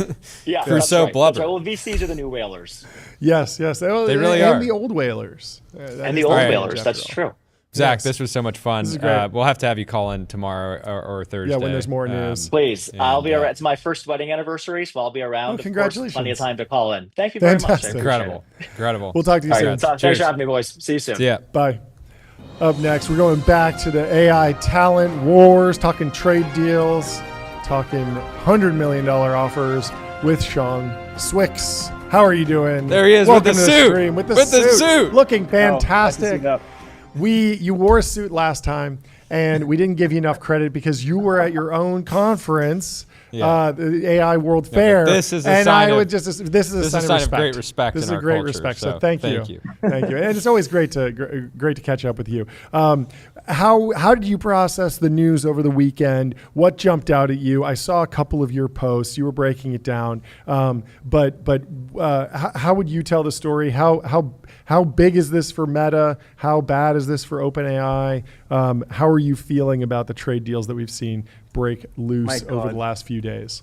I feel like people who have been in discussing like sports trades I might be way more equipped to discuss this. This is like relatively new in AI land, and like honestly just like absurd. Like no, like get that back, guys. Like like I'm happy you're getting paid, but like also it definitely feels like for a lot of the AI researchers I talk to, like this is a little bit sort of like a panic move, and in some extent warranted, right? Like I think that Meta has felt like it needs to do something different than what it has been doing, especially leading up to Llama 4.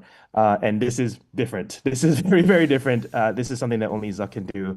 I think for so me, there was just for some extra context, there was new reporting from Kylie Right over at Wired just oh. now saying that there's been some back and forth. What are the actual offers? Yes. There obviously a lot of them are different, right? It's not just like a set offer that everybody is getting. If you It's join Meta, you get $100 million immediately. The in end. a briefcase, hand delivered. I don't think that's what's so going on. apparently some of them are up to $300 million over 4 years, Okay. with more than $100 million in total compensation for the first year. This is Wow. Wired's reporting, Okay, right? Mark yeah. Gurman was saying They must it have was more seen. like 10 She to said 40. she needed to see an offer letter. To But put the that. funny thing here is there's an OpenAI staffer who was responding to this anonymously, and they said that's about how much it would take for me to go work at Meta.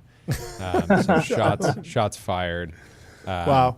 But I mean, they have set the it's- market, right? So now they have, unfortunately, they have set their own price. It is public now. I think there was some back and forth between like whether or not Sam appearing on his brother's podcast was like a very calculated move, and like was he dishonest? This is not my words. This is what It Meta seems said. like you might have been honest based on this reporting. Like it seems like it's real. I think it's in that ballpark, right? Yeah. Like whether or not it's exactly 100 plus minus, like it is at least 8 figures. Yeah. And that is like far and beyond what anyone else had been getting prior. And basically. and it is in there, at least in the relative range of what Tim Cook and Satya made all of 2024. Yeah. which is crazy. Which is also, putting- the 100 million number, it's so round that it just jumps out to you. And I think it's much more viral than 112 or 89. Like 100 is just such a round number. It's such a big amount of money. It's just instant I think- generational wealth. For sure. I think like that's exactly. It's weird that the calculus of like, does this make sense for Meta? Yes, it does, because I think you guys covered my analysis before that. Like basically, they just cut VR spend and reallocate to AI spend, and they have the funding. They have the equivalent of Anthropic's entire annual spend. Yeah, and Meta's at all-time highs right now. Yeah. Right? The stock's market doing likes great. The market loves aggression. this, yeah. And so it doesn't really matter if you could move a $1.8 trillion company market cap by a couple points, you're doing pretty well. Yeah, Zuck is no stranger to betting like 1% of his company, right? To Totally. insure against the future. And he like I think of uniquely of a lot of the sort of FANG or what is it? I think a lot of people are trying to come up with like new acronyms for like the Magnificent Seven. So I like the one that's Among Us. Among Us, yeah. Among Us is the best acronym.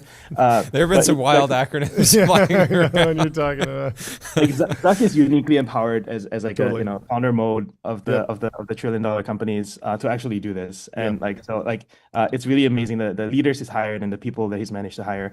I would say that to one part of your opening question, like how affected is OpenAI? I would have said no, not that affected. You have like super deep bench. Even like the people that you don't really hear about like are actually like fantastic leaders in their own right. And so like in some extent, OpenAI is like very robust to already sort of lead like departures already. But the email from Mark Chen over the weekend, I think was also like, oh, like I wouldn't say that if I were him. I don't know if you guys have the exact. Oh yeah, we saw it. View. Oh yeah, that knowing that memo would immediately leak, it felt emotional and defensive versus hey, sure. John's phrasing was or at least the way that you said, if you phrase this as, hey guys, we have billions of people coming to our website monthly. Yep. We have billions and billions of revenue. We are the category leader in this space. Yes. We are doing something different than Meta is doing. Yes. And we will continue to dominate. And now's also, the time to rally. This is the 4th time this has happened, maybe 5th time this has happened. So we survived Anthropic and Dario leaving. Don't forget we surviving survived Elon leaving. we survived Ilya leaving, and we survived Mira leaving. And there's 4 spin-out direct competitor co-founder companies. This is a couple people leaving. We're going to get through it. You look at the growth chart. We're growing. I would have, definitely gone from a source of strength there. I don't know. Yeah. But what is your thought on like the narrative that like OpenAI seems Lindy at this point, incredibly resilient, able to lose key people and just keep plodding forward with, iterative releases, models get a little bit better, UI on the app gets a little bit better, deep research comes out. They're just always staying on the frontier, just one step ahead of everyone else in that core chat product. And maybe they might not be able to dominate in, the Claude Code ecosystem immediately. They got to make some plays to make that happen. They definitely want to, by the way.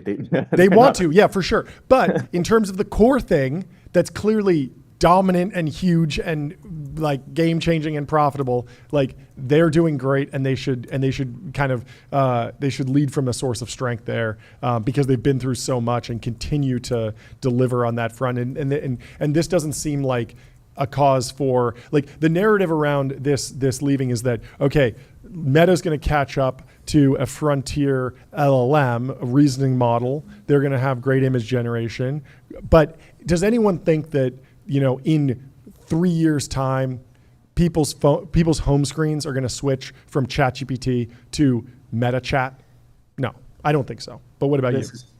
I don't think so. Keep in mind also, Meta has its own institutional issues with AI products. I think they launched this like AI chat feature where every chat was public.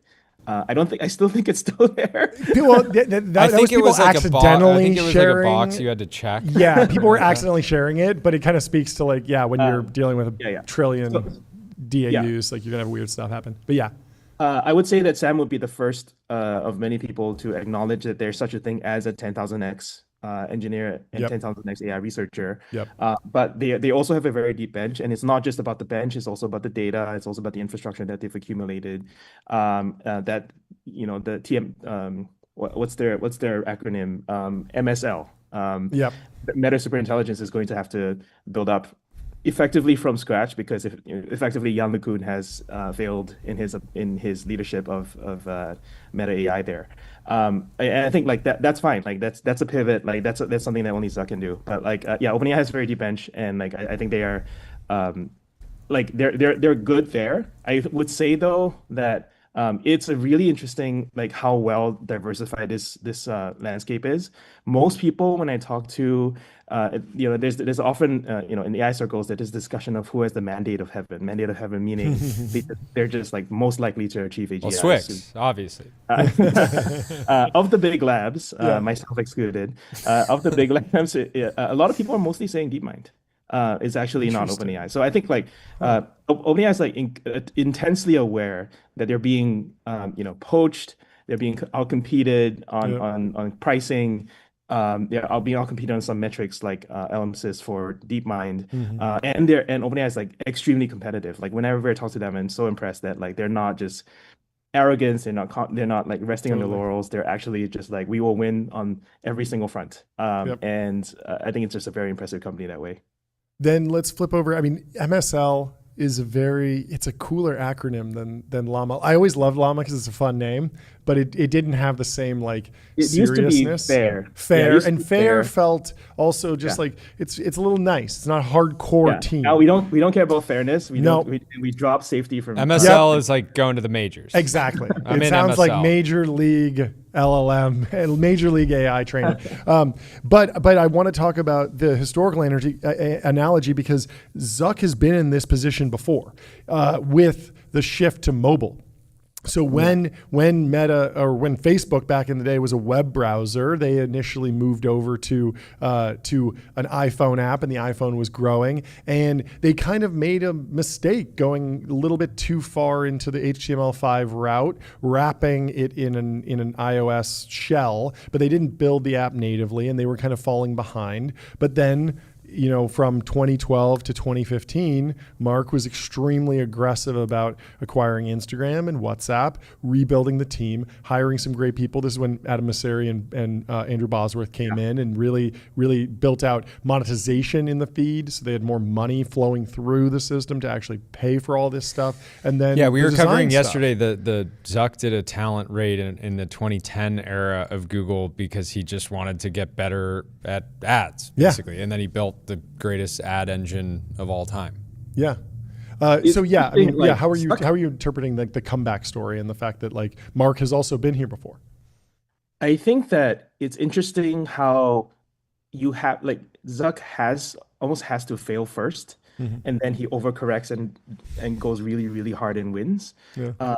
In contrast, I think like VR never really had a failure because it didn't really have that much of a success to begin with. Yeah. But MSL could only have happened after the comparative disappointment of Llama 4. If Llama 4 had proportionately the same traction that Llama 3 had, I don't think we'd be sitting here today. Totally. So actually this is like net positive that we went through that because we were like, we proved out that we've tapped out in this direction and we just need a whole new team. And we need to scale things in a very different way. And probably we just need to poach from the other labs. Yeah. So that's what they've done. What do you think continue. It's also interesting though that what their current strategy was their third choice. And somewhere in the middle, either first or second choice was perplexity. And that would have led Facebook or Meta in a very, very different direction, more consumery than right now, which is building a lab. What do you think the postmortem on Llama 4 is? Is it just that they over-rotated towards pre-training, massive model, behemoth, these not focused on reasoning, not focused on all the little tricks and tool use and stuff that actually creates a delightful LLM experience or chat experience these days? Or is there something else going on there? Like, how do you tell the story of what they got wrong with Llama 4, if anything? I don't want to bag on Llama 4 too much. By the way, I put in a thing in the chat for people to compare. Scout and Maverick were great. And then the shenanigans around LM Arena were regrettable, but like understandable, honest mistake, whatever. Yeah. But it seems that Behemoth will just never be released. Interesting. The assertion, again, Behemoth was never released, so this is all rumors, was that they tried to basically adopt whatever that DeepSeek did for their large fine-grained mixture of experts model, and it just didn't work. They didn't portray it enough, whatever. We will never really know the answer. I think like there's probably also organizational issues around what data they can use. I know this for a fact just because like I've heard issues around like honestly like at a big corp, when your lawyers get into the mix of training data issues, that can get very inconvenient. When I think like comparatively Anthropic, when they won their recent case, they were more like seek bend the laws and seek founder mode. Like, ask for forgiveness. Like, I think now that we actually have a little bit of ruling around like, okay, like pre-trading on copyrighted data is actually transformative use, therefore it's fair use, therefore it's fair game, go ahead. Actually, we'll see. Yes, but the case is still trying whether that you need to buy the underlying thing, which could still be egregiously, it could be incredibly expensive to acquire the copyrighted material. Not at all. You don't think that'll go through? No. Yeah, whether or not you buy the underlying thing, it's fine. It's actually just the issue of copyright, whether you have to pay per use, especially pay per inference. Now that issue is out of the way. But I was saying the Anthropic case is still like they had 7 million books that they obtained through that they didn't purchase, and the case is the pirated ones. The pirated ones. And so it will be interesting if labs have to effectively strike deals with publish. I don't know. It's still in the courts. Yeah. They are doing that. They probably just should do that. It's a one-time cost comparatively compared to the value that they can extract out of the books. The books are just guaranteed to be underpriced because the books are priced as though they're sold to one person, whereas a model is going to be used by millions. So like there's just no, like, it's fine, just pay it. The piracy thing is a legacy of Books 3, which is a data set that was created by let's say someone who was very pro piracy. It was a copy of Books 1 and Books 2, which is actual licensed public domain books. Anyway, so long story short, like I think those cases will be resolved, and like I think that Llama and Meta's strategy there were probably affected by the quality of the data that they had, and the fact that they just couldn't they like sort of they were playing one hand tied behind their back, whereas all the other labs were not. Yeah. Interesting. Well, this has been fantastic. One more question. Any reactions to the news that Apple is working with, potentially working on a deal with Anthropic or OpenAI? Anthropic wants potentially billions out of it. Very, very convenient timing for the open model release, which is rumored to be soon. But like, no reactions yet. I think Apple. There's a lot of news around Apple that never materializes. I think Apple hasn't shown that it has gotten the memo like Zuck has shown.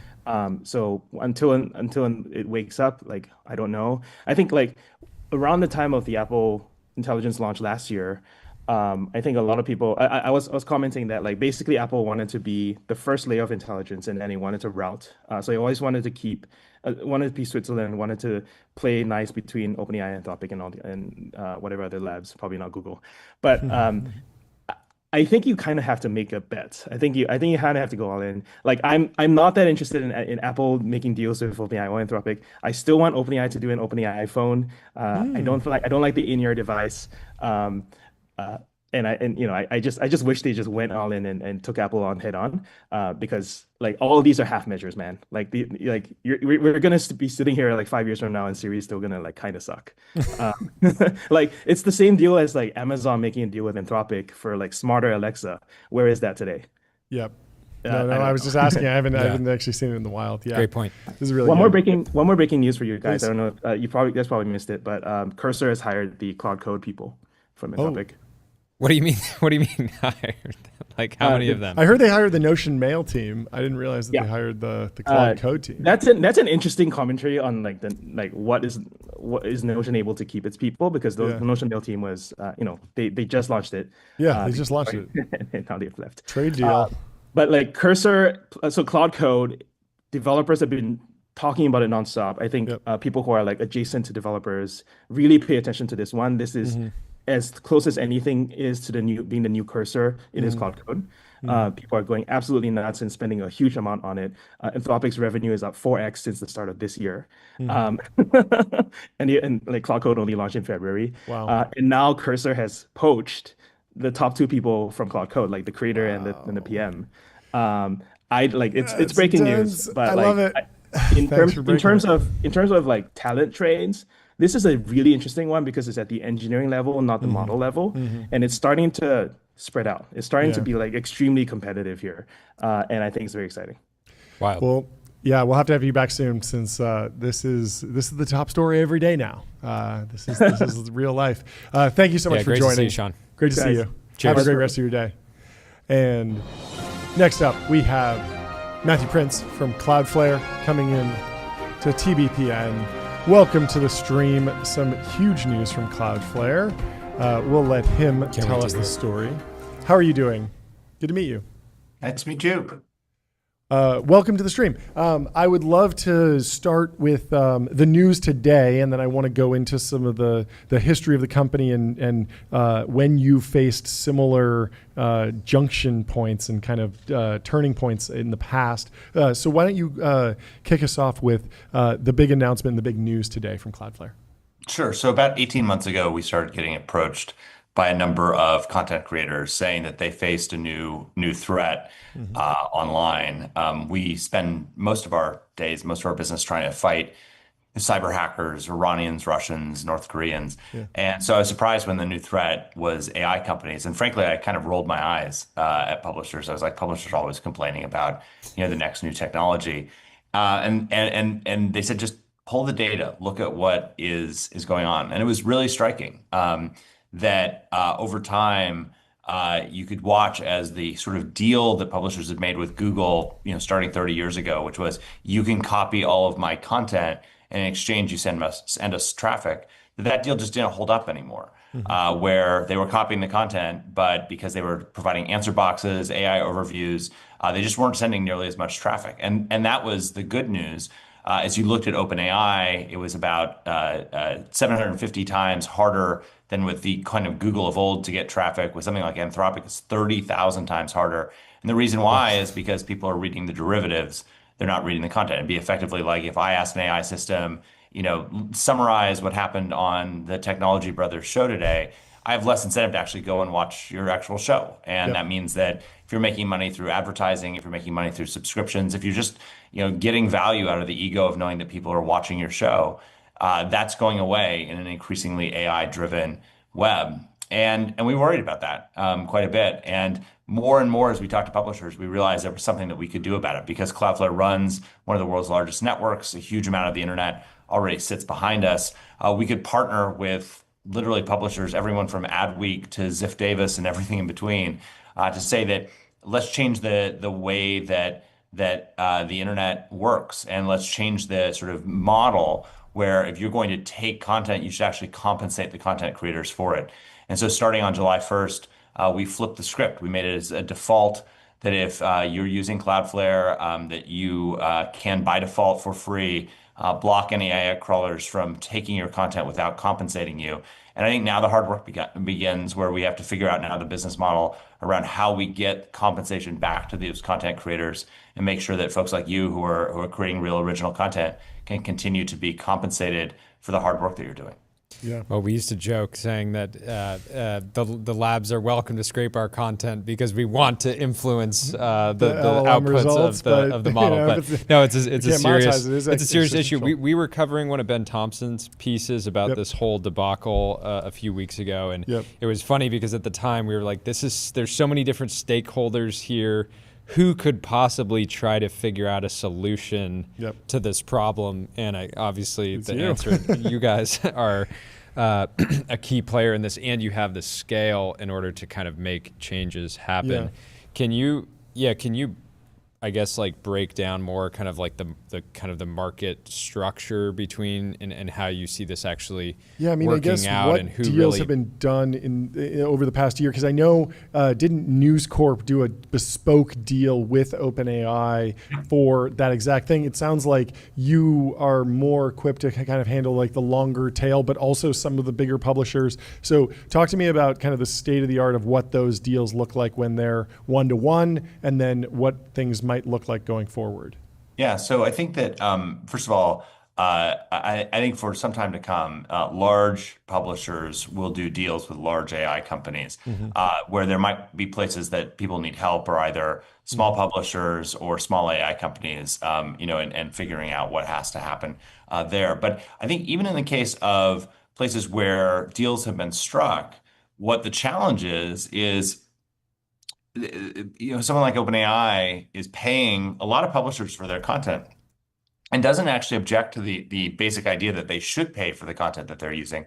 But they do object to the fact that they're paying where all of their competitors are getting content for free. Sure. Any market that exists has to have scarcity. And the problem, the reason why there hasn't been a market in this space is that there isn't scarcity. And so what changed yesterday is scarcity was introduced really for the first time. And I think the closest analogy is, if you think back to, before iTunes launched, we were all downloading music on Napster and, all the free pirate services. That's effectively how the AI companies are taking data from any content creators today. And what you need is an iTunes. You need someone to come in and say, okay, let's provide a way where people can pay for that content and they can go back. Now that's evolved over time. I think our first version of the marketplace will probably be relatively naive, and we'll figure it out. No one's paying 99 cents for songs anymore. We've moved to something that's closer to a subscription model like a Spotify. And I think that's what we will evolve to have over time. And if we do it right, I think that we can have a large number of sellers of content, obviously, but also a large number of buyers of content, both the big sort of general purpose models, but then also very specific models. And we've got to make sure that new entrants can come into this market and have a vibrant way of participating and competing. And so I think that for now, most of the deals will be one-on-one bespoke deals between publishers and AI companies. You'll need to have some way of enforcing those deals and making sure that if you're charging someone, they can get access, but their competitors can't. And then over time, I think we'll develop something that looks much more like a robust marketplace where content providers can set sort of what their price is. There can be a bid for maybe getting that content exclusively for some period of time or whatever else.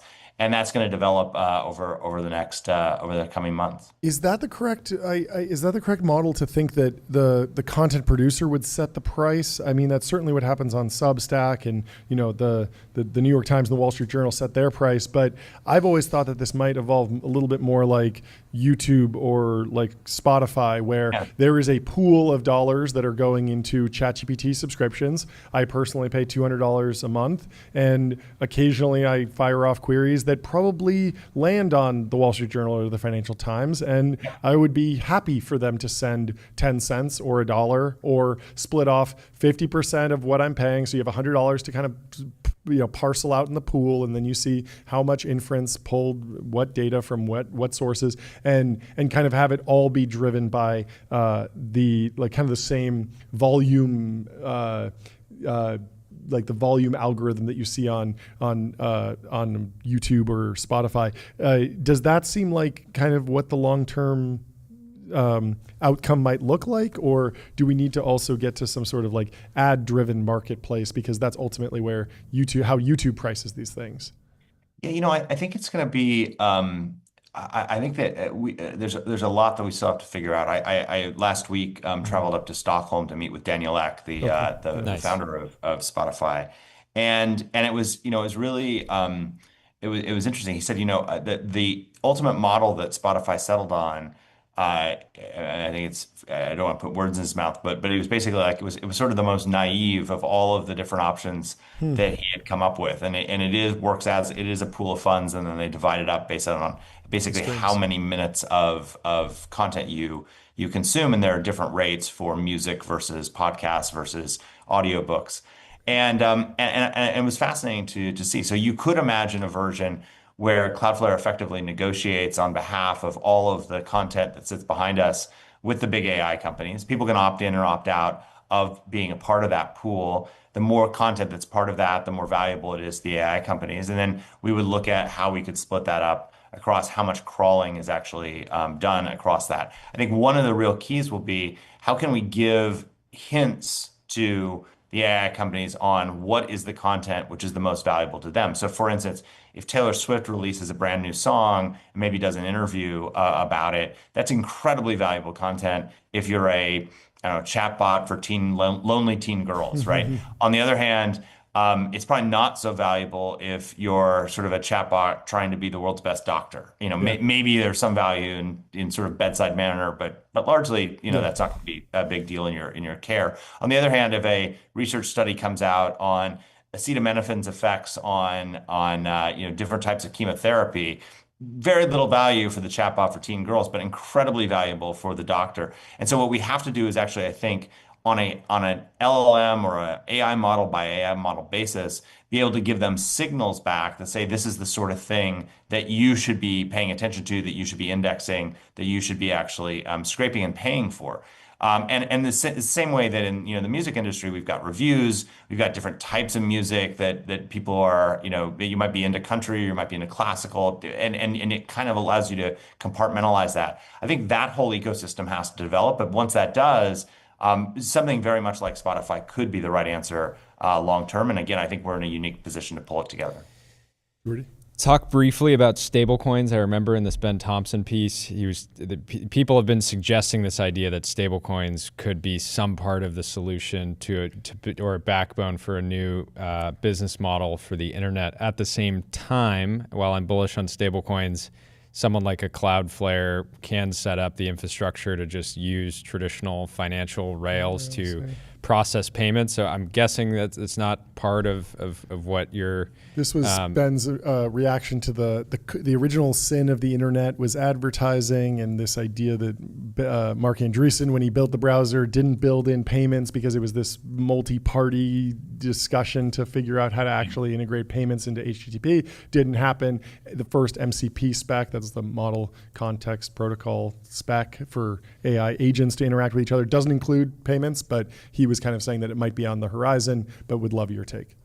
Yeah, I think the answer doesn't have to be 100% one or the other. And so I would guess that there are going to be very traditional financial rails that will be ways to pay people out. But there will also likely be something that is blockchain based or stablecoin based.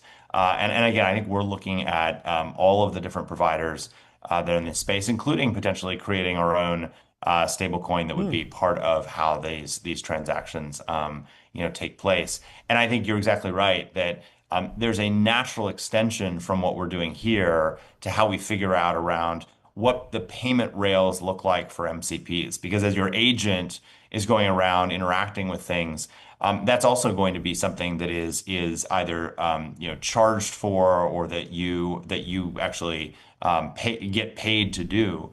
And there's got to be a way for those transactions to take place. And to the extent that you can reduce the transaction costs for those transactions as far as possible, then that's a pretty interesting way of being able to process very high volume, low dollar amount transactions. So I think that's right. My only one quibble is that I think that the original sin of the internet is not that it didn't include payments; it's that that there was no privacy built into it, and your IP address reveals far too much about you and who you are. We don't even have to get to cookies, but that's another story. We totally can. What about we've talked about content creators, publishers. What about the apps of the world, the Ubers, the Instacarts that actually have really meaningful advertiser businesses built on top of them? Do you expect there to be any type of this functionality rolled out to them over time, or is that something you think they're thinking about quite a bit? Because if I can go into ChatGPT and that's my default daily assistant, let's say in a few years from now, and I'm like, hey, order me groceries and order me this Uber, I'm not in the app seeing ads potentially, being upsold, and that could be a problem for those types of companies. Yeah, totally. And I think that, robots don't click on ads, and so the sort of model that part of the revenue stream to support these services has to come from somewhere. And if today, Uber is able to monetize the time where I'm waiting for a car to come by showing me an advertisement, that means that they can effectively charge me less for the ride. And so it may be that if that ride is booked through an agent instead, and they don't get that advertising experience. And again, I don't know enough about Uber's business model to know how important that is to them. But if they don't get that, then maybe it is that there's some sort of premium that an agent booked ride receives versus a human booked ride. And again, I think that's just, we've got to figure out what that looks like. I think that's going to be less up to Cloudflare. I think it's going to be, our job will be, how do we provide those payment rails? How do we provide the systems? How do we make it so that we can have guardrails on as agents interact with applications that are there, that you as the application provider can set those rules and controls, and then agents can interact within that system. And MCP is sort of the leading candidate for providing that. But you're right that it's a sort of draft version of that specification, and there are a lot of things that have to mature in order for that to be something that is the real kind of agent to agent system that runs that is likely to run what will be an increasingly AI driven web. Yeah. Can you talk about any previous crucible moments for either Cloudflare or just like the internet history broadly? This feels like a moment where you're potentially trying to, deal with a shift in the overall internet structure or the incentive structure, but it's a reaction, but it's also an action that should reshape the relationship between different parties on the internet. Are there different moments in the history of Cloudflare or the history of the internet that you think we could draw on as historical analogies to learn from, to see how this might play out? I think that that Google really 30 years ago defined what was the business model for the web, which was you create content, search drives traffic, and then you monetize that content through advertising or subscriptions or ego. And ego and monetization, not quite the right thing, but you drive value from it in one of those three ways. And that's held up for the last 30 years. I think that this is the first time that I've seen something where I thought, wow, there are really going to be very, very, very fundamental changes to the structure of how the internet works if we move from a search-driven model to an AI-driven model. And I think that what I hope is that we can actually make this something where what gets rewarded is not what gets rewarded today, which largely is, who can write the headline that produces the most, sort of inflammatory response in all of us, who basically drives the most cortisol, gets the most clicks and therefore the most ad revenue or the most subscriptions. Like that's not a healthy way of looking at the world. I think, the alternative is if you imagine that kind of all of the AI models together are a good kind of assemblage of an approximation on human knowledge. If we can identify where the holes are and then create incentives for content creators to actually fill in those holes, that actually is going to move humanity forward. It's going to make the AIs better. It's going to be a much more interesting thing, and that's, I think, how we're going to be creating it. I can't think in the last 30 years of as seminal a moment. I think there are some things that are along the way. I think 2016 was a big turning point year for a lot of reasons. It was sort of the year that it went, technology went from being able to do no wrong to being able to do no right. And sort of rise in populism around the world. You have Brexit in the EU. You have the first Donald Trump election. You've got Xi and Modi consolidating power in Asia, the Filipino election. And I think that was a point in time where, also driven by Snowden shortly before that in 2015, that a lot of the world lost faith in kind of the U.S. model of internet governance. And it wasn't quite ready to adopt the Chinese model, but that's definitely been a shift, which is substantial. And I think we're still watching that play out. That I think is probably still remains the biggest threat to the overall internet. But this shift to AI as well, again, I think is a real challenge, but it's also an incredible opportunity. If again we can make the rewards incentives for content creators not be who can produce the most cortisol, but who can produce the biggest sort of incremental improvement in human knowledge, that'd be an incredible win, and something that I don't quite know how to get there yet. Yeah. But I think yesterday or today, and we took in July 1st, we took a real step in moving in that direction and making sure that content creators can be compensated for really producing information which is valuable to advance human knowledge. What do you think about the future of investigative journalism?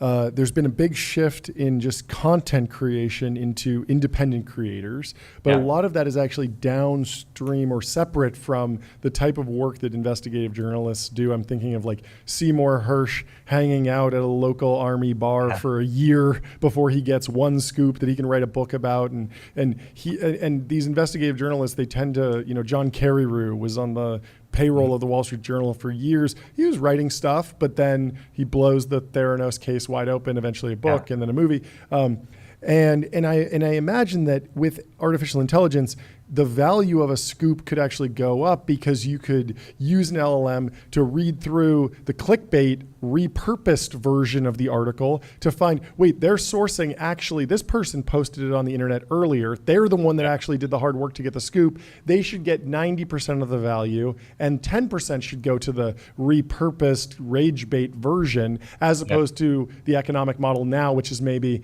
you get 90% more clicks on the viral, repurposed content and the scooper actually gets 10%. Do you think that's possible, or how do you think that investigative journalism will evolve?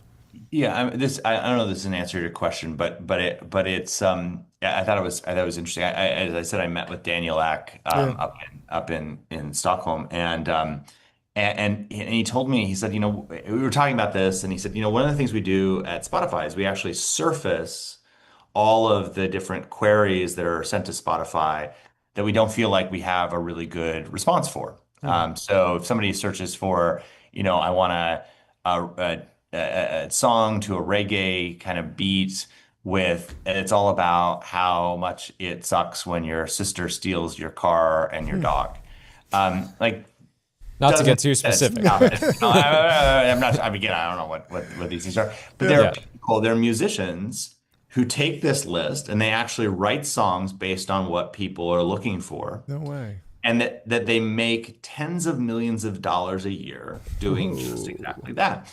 And there's something about that I think is really beautiful, as opposed to the alternative of just, just trying to do a little of more Me Too of what everybody else is doing, like taking a different twist, using signals from the market in order to go find that. And so, again, that's not investigative journalism by any means, but I think it is actually advancing kind of the sort of good of humanity, where it's taking a place where there's a missing need and it's filling that missing need. And so I am hopeful, I'm a relatively optimistic person, and I'm hopeful that if we get this right, that we might be on a golden age of content creation, where people actually are rewarded for doing things that advance human knowledge as opposed to just doing things that produce as much cortisol as possible. Yeah, the idea of a knowledge bounty, right? It's like, hey, there's groups of people or a single entity online that will just pay you to produce really high quality information around this specific topic. Yep.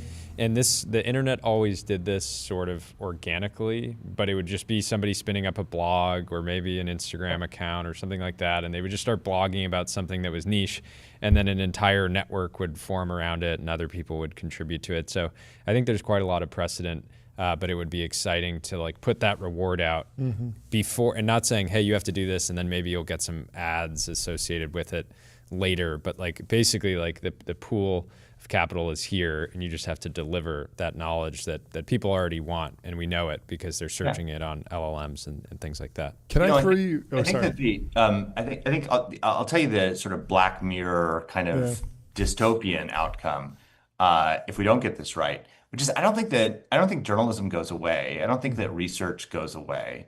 But you could imagine a world in which we go back to something kind of like the Medicis, where there are five big AI companies, and they basically employ each of them, all of the journalists, all the researchers, all the academics, to be able to do the research to feed their systems. Because you're still going to have original content. Yep. People are still going to have to be able to produce that in order for the AI systems to, fill in the holes in their kind of effective block of Swiss cheese, that is their model.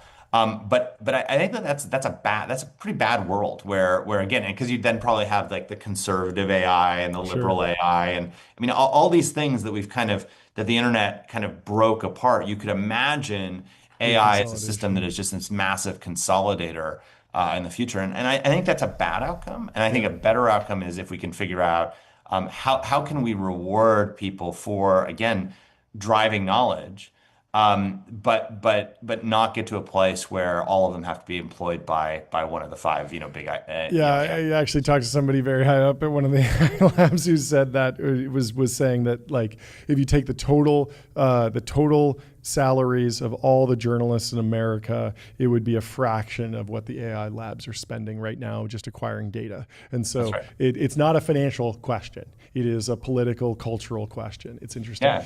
But that's also the argument why I think that, and I've been really positively surprised as we've talked with all the big tech companies, all the AI companies about this, and they all, like, with maybe one or two very small exceptions, they all say, yes, we understand over the long term we have to pay for content. And so they get that. What's key though is it has to be a fair playing field. And that fair playing field, everyone sees that slightly differently. So if you're a new incumbent, you want to say, well, Google can't be advantaged. If you're Google, you have to say, well, we have to be respected for the ecosystem that we've helped build and flourish, and we should be able to, do this thing. And so everyone's got a slightly different take on this. But I'm actually encouraged that the dollars are there, that there is an acceptance that this is something that needs to happen, and that if you ask them, everyone says, yes, we need to do this as long as you can create a level playing field. And again, that's where I think our role comes in, is how can we create that level playing field? How can we create scarcity? And then how can we make sure that content creators are being compensated for the hard work that they're doing? Yeah. Zooming out just for a second, what is the state? How's the internet been for the last few weeks? It's been a busy last month in geopolitics, and I know that makes your job a bit harder, or at least I would imagine things get a little bit busier. Keeps it interesting. I mean, it's whatever you see sort of in the sort of kinetic side, the physical side of a conflict is usually replicated in the cyber side of the conflict. And so, we, as the hostilities ramped up between Israel and Iran, first of all, we saw very clear signals that something was coming ahead of time, which is, it's interesting how there's sort of a digital residue, which shows when there's going to be kinetic action taken. And so we were watching that pretty carefully. The big attacks targeting both Iran. One of Iran's largest banks was hacked by what looked like a group of Israeli hacktivists. The largest cryptocurrency exchange in Iran was hacked and all its funds were drained. Again, looking like it was either by the Israelis or Israeli sympathetic attackers. Iran has tried to do the same thing against Israel. Israel's cyber defenses are much stronger, but we're starting to see that Iran is targeting other largely U.S. Financial services firms, critical infrastructure firms, to try and strike back from what is how do they strike back against the U.S. in a way that is harmful but doesn't start World War III. And I think that increasingly, unfortunately, cyber will be a big piece of that. And so we're doing everything we can to stay in front of that, make sure that anyone who needs it has protection, and that we can keep the lights on everywhere in the world. last question from me. Go for it. There's a number of larger overarching tech narratives. I'm interested in if you're losing sleep over any or tracking any in particular focus. The AI talent wars and kind of pay inflation for top performers. Is that an issue or something you've been tracking, or the difficulty to build larger data centers and infrastructure, the GPU shortage, the chip wars, any of those topics kind of particularly relevant to you or your business, or kind of keeping you up at night? Yeah, I think we're not trying to build a foundational model LLM, so we're not as much competing for the bleeding edge AI researchers. I will say that I've been really amazed at both from an academic side and then also just pure talent side, how many people are interested in working on that problem of something like how do you score content in order to be able to create a marketplace, and so that's something that's been pretty exciting. We're very excited about the people who are coming to apply to work for Cloudflare to work on problems like that, and like today has been a record applicant day for us. That's awesome. On the congratulations, record. Sorry, record I hit the air horn for you on the record excited. applicant day. But it's good. It's good news. And then I think we tend to put a little bit of equipment in a lot of places, and so that we don't tend not to have kind of massive you're not running into like power constraints or rare earth element constraints or water constraints. We do but in kind of a micro way where we put GPUs at the edge of our network. We have to live with a power envelope that we're given by an ISP, and so we're doing things to try and figure out how to just get the best power efficiency out of the GPUs that are there. The answer to more and more need of GPUs can't be everyone has to turn up their own nuclear power station. So I do think the place where we're pushing suppliers, and AMD is doing some really interesting things in this space, Qualcomm is doing some interesting things in this space, the fruit company down in Cupertino is doing some interesting things in this space, are how do you focus on, yes, performance, but performance per watt. And we've seen this game before with Intel saying, oh, that doesn't matter. Like just get the most performance possible. You can water cool things, all kinds of things. That tends to not be the winning strategy over the long term. And so we do think that there will be a renewed focus on just energy efficiency around GPUs, and we're really pushing that in a way that because again we can't build our own data centers in the business that we're in. And then chip shortage. The chip shortages are funny. Like there's never been a chip shortage in any time in the history of silicon that doesn't turn into a glut. Because it's but this time it's different. Yeah, this time it's totally different. So I think you're going to see both. You're going to just see shifting demand that's there, and a lot more. NVIDIA is not going to be the only chip supplier of GPUs. There's some really great other providers that are out there. Yeah. Well, thank you so much for stopping really by. Enjoyed the conversation. Yeah, Congrats on the launch, and come back on again soon. Yeah. Yeah. Thanks for Congratulations. having me on. Good luck Cheers. filtering through all those job applicants. We'll talk to you soon. See ya. Bye. Really quickly, I got some breaking news. The best performing AI agent now comes with a $1 million guarantee. That's right. Fin.ai, the number one AI agent for customer service. Number one in the world. Number one in performance benchmarks. Number one in competitive bake-offs. Number one ranking on G2. And you can start a free trial. With Fin. You don't want to be baking off with Fin.ai. From Intercom. Head over to fin.ai to get started. I'll be right back. And we'll kick it off. Yeah, with our we'll bring in next guest. Luca from Pudgy Penguins.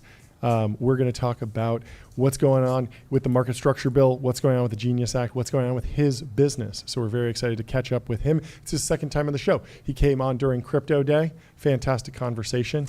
And now we're excited to have him back on to talk about the state of crypto. How are you doing, Luca? Good to see you.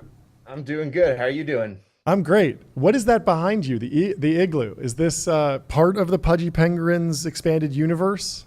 Yeah, the holding company that holds Pudgy Penguins, Abstract, and a couple other companies we've yet to announce that we've acquired is called Igloo. So everything lives within the igloo. That makes sense. There you go. Is anyone riffing on the meme of like selling ice to an Eskimo yet? I feel like that's, I know that you're good at doing deals with old line retailers, but can you sell ice to an Eskimo? I can sell ice to an Eskimo. I can sell fish to a penguin. I That's can good. sell land to a mammal. We can Yeah, sell what it is all here. what is the latest? I mean, we caught up on Crypto Day a couple months ago. What's the latest in your world? How are you feeling? I mean, we've been in this kind of kangaroo market for the high level L1s. Prices are up, prices are down. Everyone's kind of waiting for the next big crypto catalyst, but maybe that's the Genius Act, the Market Structure Act, maybe that's legislation. But what else are you tracking? Stablecoins have been really hot with the Circle IPO. What's been top of mind for you? Yeah, our big thing at the Igloo is actually like we feel like we are one of the most well-positioned organizations for consumer and culture in crypto. Mm-hmm. And it was actually a little fascinating because I actually felt like I missed a piece in terms of what I felt like was needed for this consumer crypto revolution. Mm-hmm. And I think it's really prevalent around this Genius Act, which is I think you're going to see crypto break through mass off the backs of stable coins. Because if you look at all of the consumer crypto applications and really their barrier and bottleneck, I thought it was product builds, and I do think that is true to a certain extent, but I think the product builds are a byproduct of the current environment that rewards builders for building in. Mm-hmm. And I think that gets completely flipped on its face when average consumers are now transacting in dollars that are on chain. It opens up a whole new vertical of product builds that I think are more oriented around maybe providing a service or an experience and not providing a scheme to return your dollars two or threefold as like a financial mechanism for you to kind of speculate on. Yeah. And so I think like the Genius Act is quite literally going to kick off the consumer crypto revolution. And that is really apps that are built around, I think, the best properties of blockchains, which is like on its face. I think a lot of people listening, specifically around your audience, like maybe look at blockchains as like maybe speculative vehicles or Sure. like programming languages. But I think the best frame to look at it as is like a blockchain is a censorship resistant version of a Stripe or a PayPal that taps into global composability and global liquidity, which basically means that like anybody with an internet connection can transact, using these payment rails without some sort of intermediary. And that at scale, if you actually understand like consumer product builds, every guy that I know that's building an AI or building consumer product goods at one point has had their account locked up or their funds withheld or are paying a huge premium on these transactions, whether it's 3%, in some cases 5 to 8% if it's a higher risk product. And I think this, blockchain is very useful when you think about removing that middleman for those applications. I think we've just been pigeonholed as an industry around like these builds that are solely around speculation and making the end user more money, right? Like I go buy this, I should return a 2x or a 3x or a 5x. And I think we're slowly transitioning into more traditional builds where it's like, hey, consumer crypto is really around this idea of removing these layers that I think today make it so hard to build, fun and robust applications that are, segmented either from a geography perspective, whether it's certain regions, et cetera. And I think it's kind of transitioning to like more real product builds that I think more serious entrepreneurs are interested in. So the Genius Act, I think, is going to change everything because the floodgates for stablecoins are here. And I think that was the missing piece to the consumer crypto revolution that I think crypto very much desperately needed. Okay, I want your reaction to this older analysis by Ben Thompson during the first NFT boom, where he was talking about the value of NFTs as a disintermediated membership program, essentially. So basically, the link I see to stablecoins is if you have a community and you're a creator, you might not want to have someone have a super fluctuating financial interest in your community. And so when I think about the folks who are big on Patreon and it's $5 a month or $10 a month, but when I pay $30 a month for the Wall Street Journal, I get access to WSJ.com. I can comment there. There's a bunch of other things that you could imagine, but I can't really go around the internet and carry my Wall Street Journal login to their YouTube account and get custom YouTube videos. Like the videos have to be embedded on the Wall Street Journal website. So it can't really follow me around the web. And Ben Thompson was talking to Adam Mosseri at Instagram about this idea that Instagram might be open to a bring your own membership type of integration with Web3.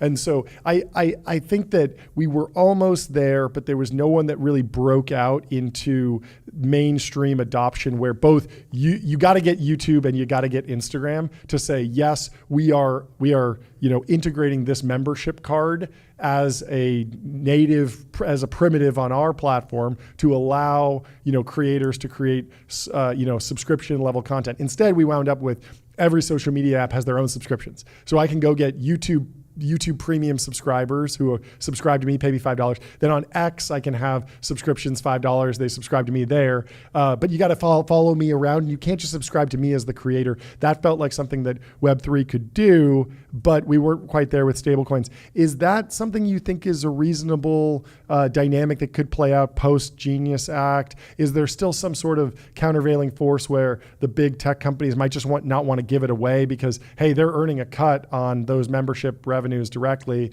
How do you see that playing out? They're definitely not going to want to give it away, right? Yeah. Like those guys are pretty good at capturing and trying to keep revenue.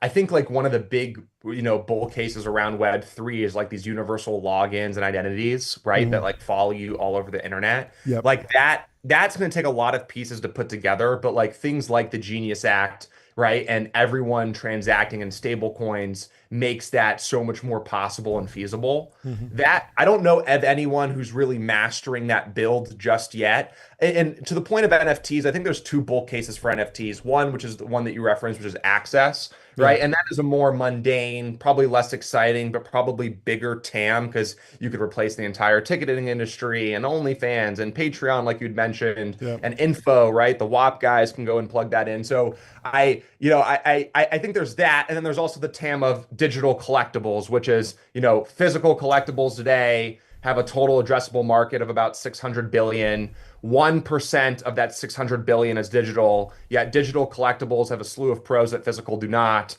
right? They have no friction when buying or selling. They have no insurance issues. They have no storage issues. They have no inauthenticity issues, right? And so I think there's a gap in value to capture in terms of, in a $600 billion market, it's kind of like gold to, physical gold to digital gold, Bitcoin's captured 10% of it. I believe that digital collectibles are, whether you argue what side of the spectrum they're on, they're not 1%. They shouldn't have 1% of that market share. And so I think there's going to be value to capture between that spread. Well, the other thing that stands out to me as just an observer is that I think when people are frustrated with the NFT market broadly, it's frustration with it's basically saying like, yes, 99% of attempts to create new IP are going to fall flat because it's really hard to create IP that is actually like, it's easy to create IP. It's hard to create valuable IP. Yeah, and right? most and people so there was don't a period see the random in 2021, scripts that are floating 2022, around Hollywood. Like 90% of scripts in Hollywood don't go anywhere. Fall flat. But 1% But of with them become crypto, Star it's Wars. like they just They're hit very the chain and they're people already assume traded. that there should be some value tied to them. And so I think it's just very possible that NFTs become bigger and bigger and bigger, but it's just a handful of really select projects that become these sort of centers for gravity and get developed in all these different ways. But you're not going to have 100,000 projects that each have movie offshoots, video game offshoots, physical toys attached to them. And that's exactly the way it happens in the real world, where people in Hollywood, like you said, will spend their entire life trying to develop a cartoon that actually turns into a franchise. And many people will try and fail. Yeah. And the difference with crypto is like the expectation is immediate value creation, and I don't see that happening.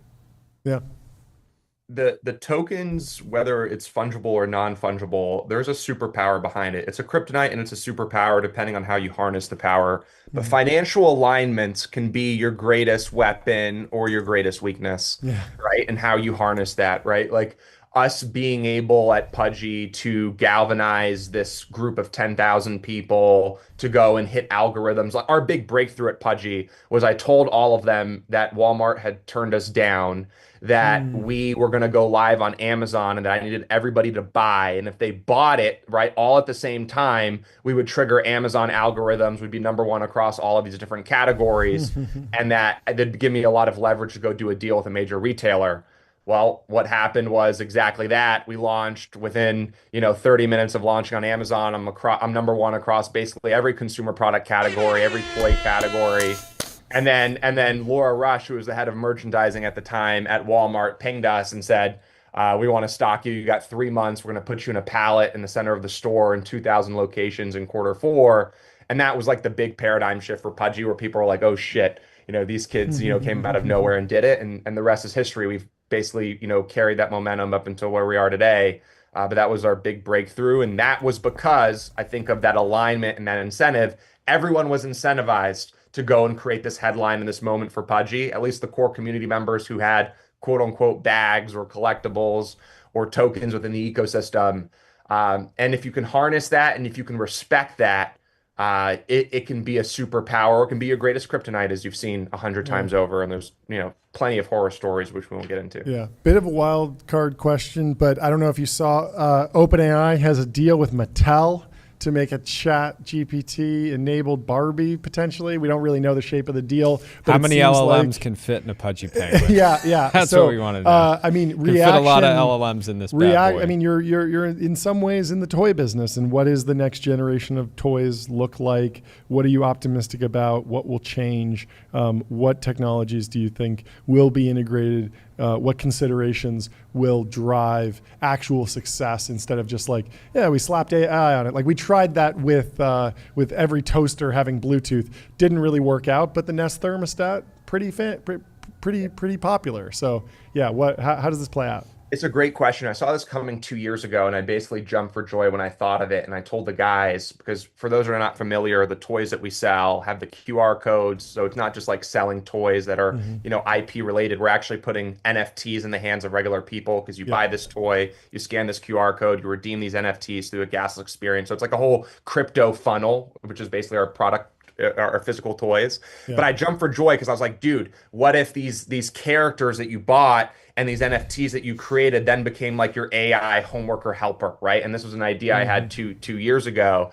And Lorenzo, our president, was like, dude, if there's a 0.01% chance this homeworker helper tells a kid to kill himself, it's not worth it because we'll get deshelved and it'll create a bunch of chaos. And we weren't, AI guys. But we actually are doing a toy with Curio, who recently raised pretty big over in the whole, AI crypto or AI, startup Twitter land, X.com land, and that whole place. Yeah, we're familiar. We're familiar. We've dabbled. That's great. Yeah. Who's the musician that's involved with that? I don't know. I mean, I'm super bullish on this. I have kids, and I mean, I was thinking about this with the Rabbit R1. Like, yes, the safety and security stuff is really, really important, but safety interpretability research and the ability to run an extra LLM, just filtering, is this a harmful response from the LLM? That seems to be getting better and better, and I'm pretty optimistic about having a watered down LLM that can't explain everything, but is really good at identifying plants and animals. That's going to be a big product for kids, I think. So.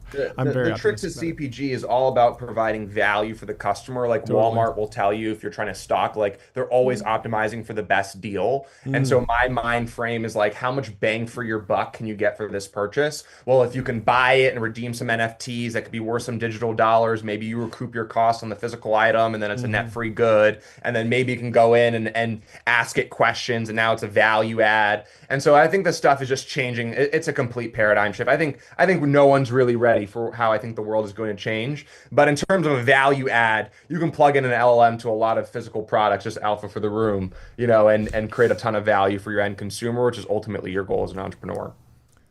That's awesome. Well, thank you so much for stopping by. Always appreciate your perspective. We got to have you on these back different topics. when there's more breaking news, and we'll keep catching up with you. Good to see you, Luca. Guys. We'll talk Cheers, to you soon. Luca. Have a good one. Bye. Really quickly, let me tell you about AdQuick.com. Out-of-home advertising made easy and measurable. Say goodbye to the headaches of out-of-home advertising. Only AdQuick combines technology, out-of-home expertise, and data to enable efficient, seamless ad buying across the globe. If you're going to be in Walmart, if you're going to be selling toys, you got to get on AdQuick.com. Anyway, our next guest is here, Julia. Hey, how you doing? Doing well. I like the intro music. Yes, welcome to the stream. Welcome. We are professional newscasters, as you know. You're one of a handful of people in the entire world that has actually visited the Temple of Technology. You've been into the Temple of Technology. The capital of capital. Yes, that's right. Give us the latest and greatest in your world.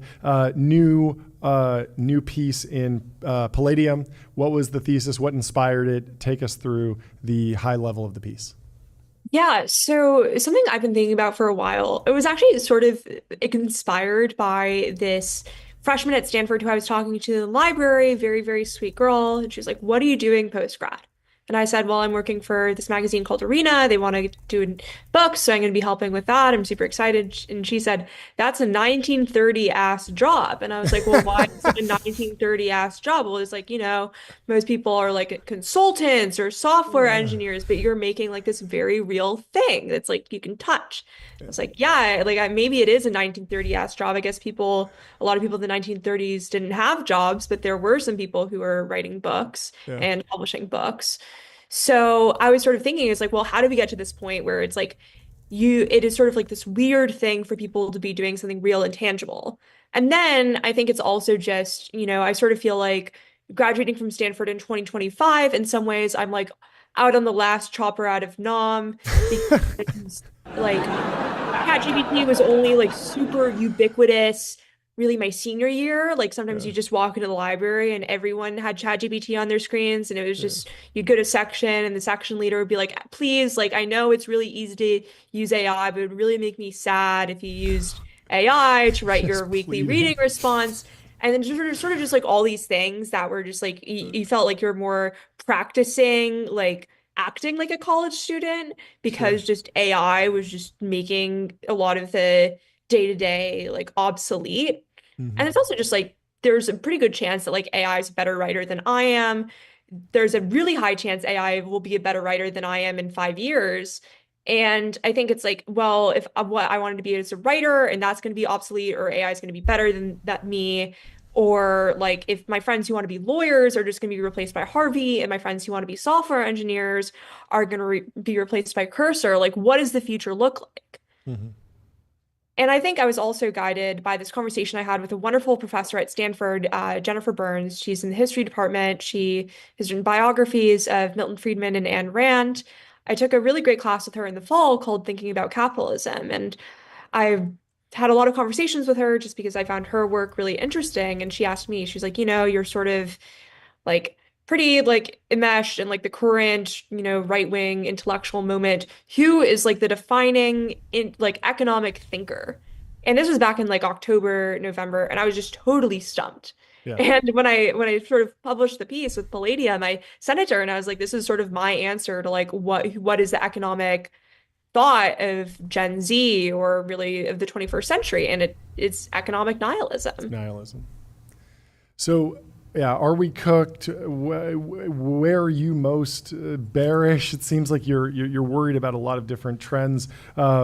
Is capitalism cooked? Is democracy cooked? Is technology? Well, I'd be curious to get here? an anecdotal job market kind of update. It sounds like we got breakfast last week, and you were saying that some of your classmates got offers from what was it, like Temu or something? So I think work in like a warehouse, and they were all like super Shein. offended. Yeah, it was Shein, and it was like become this like Shein warehouse manager, and I was like, actually, that sounds like a really interesting job. Like if I didn't have something lined up, maybe I would apply. to be like a Shein warehouse manager. And there's this app called Fizz, which is sort of like Yik Yak 2.0. It's an anonymous forum for college students at particular campuses. And people got so mad that Shein like dared ask Stanford students to stoop to their level to become a warehouse manager.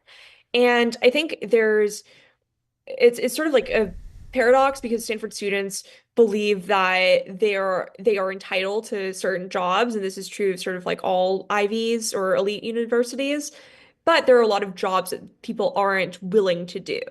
And I sort of wrote in the article for Palladium, it's like the line used to be, well, the hardest part about Harvard is getting in. And now I would say the hardest part about Harvard is getting a job that your peers deem elite enough to not feel any like social backlash or to feel comfortable in the rat race.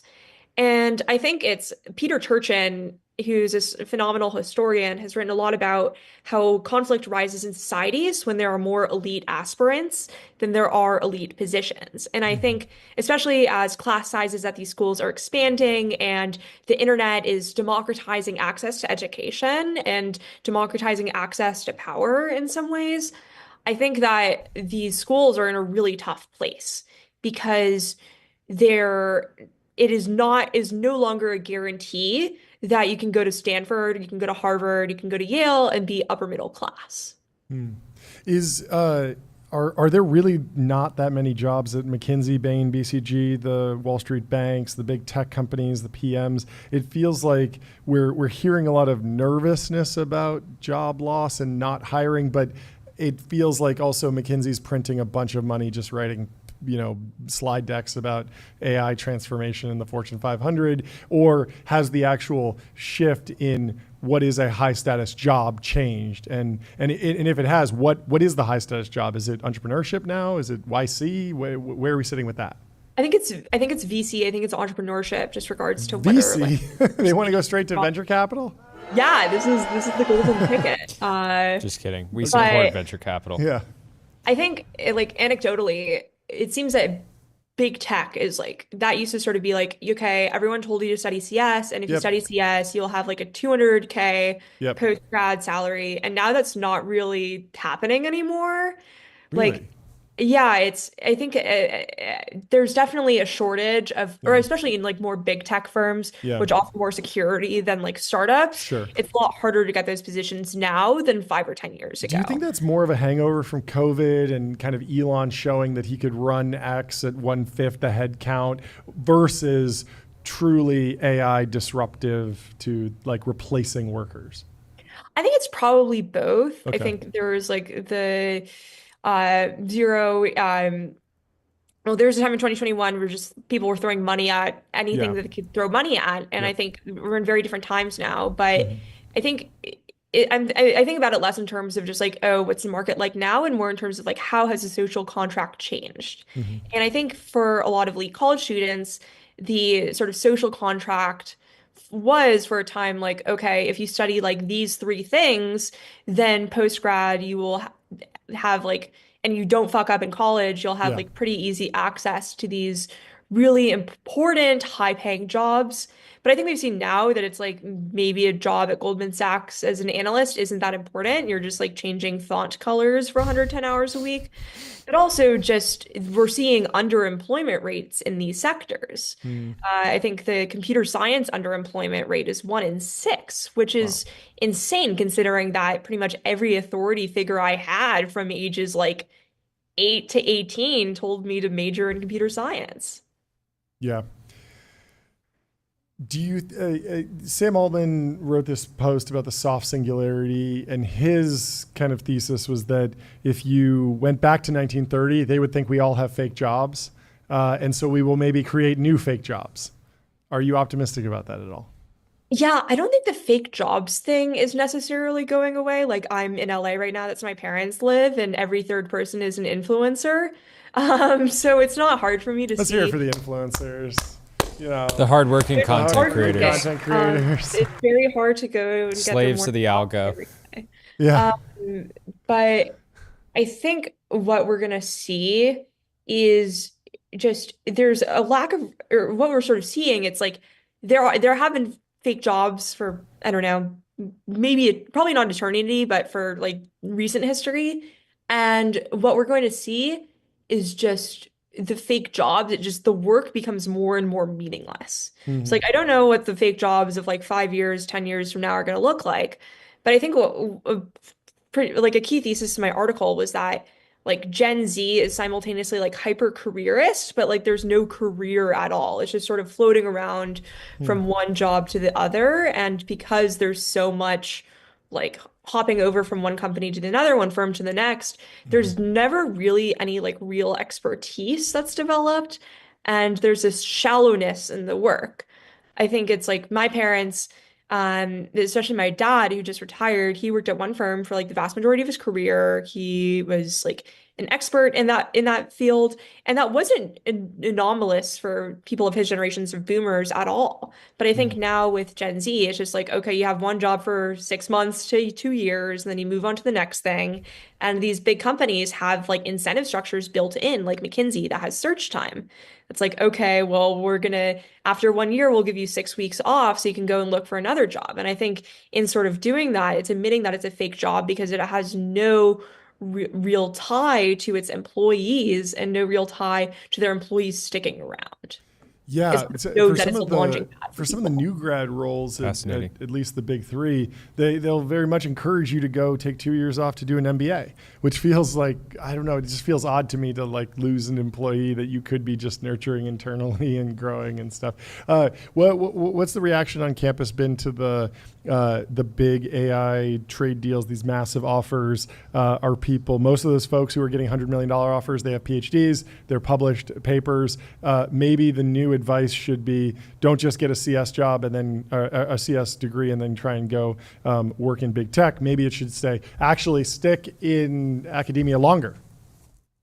Yeah, I don't know. I can't say, just because like I'm not a CS major. In fact, I never took a single CS class at Stanford. Yeah. But I also think the people who go into CS PhD programs just like love the subject. And I think like the Stanford in particular is very good at getting people to major in computer science because they just teach the intro courses very, very well.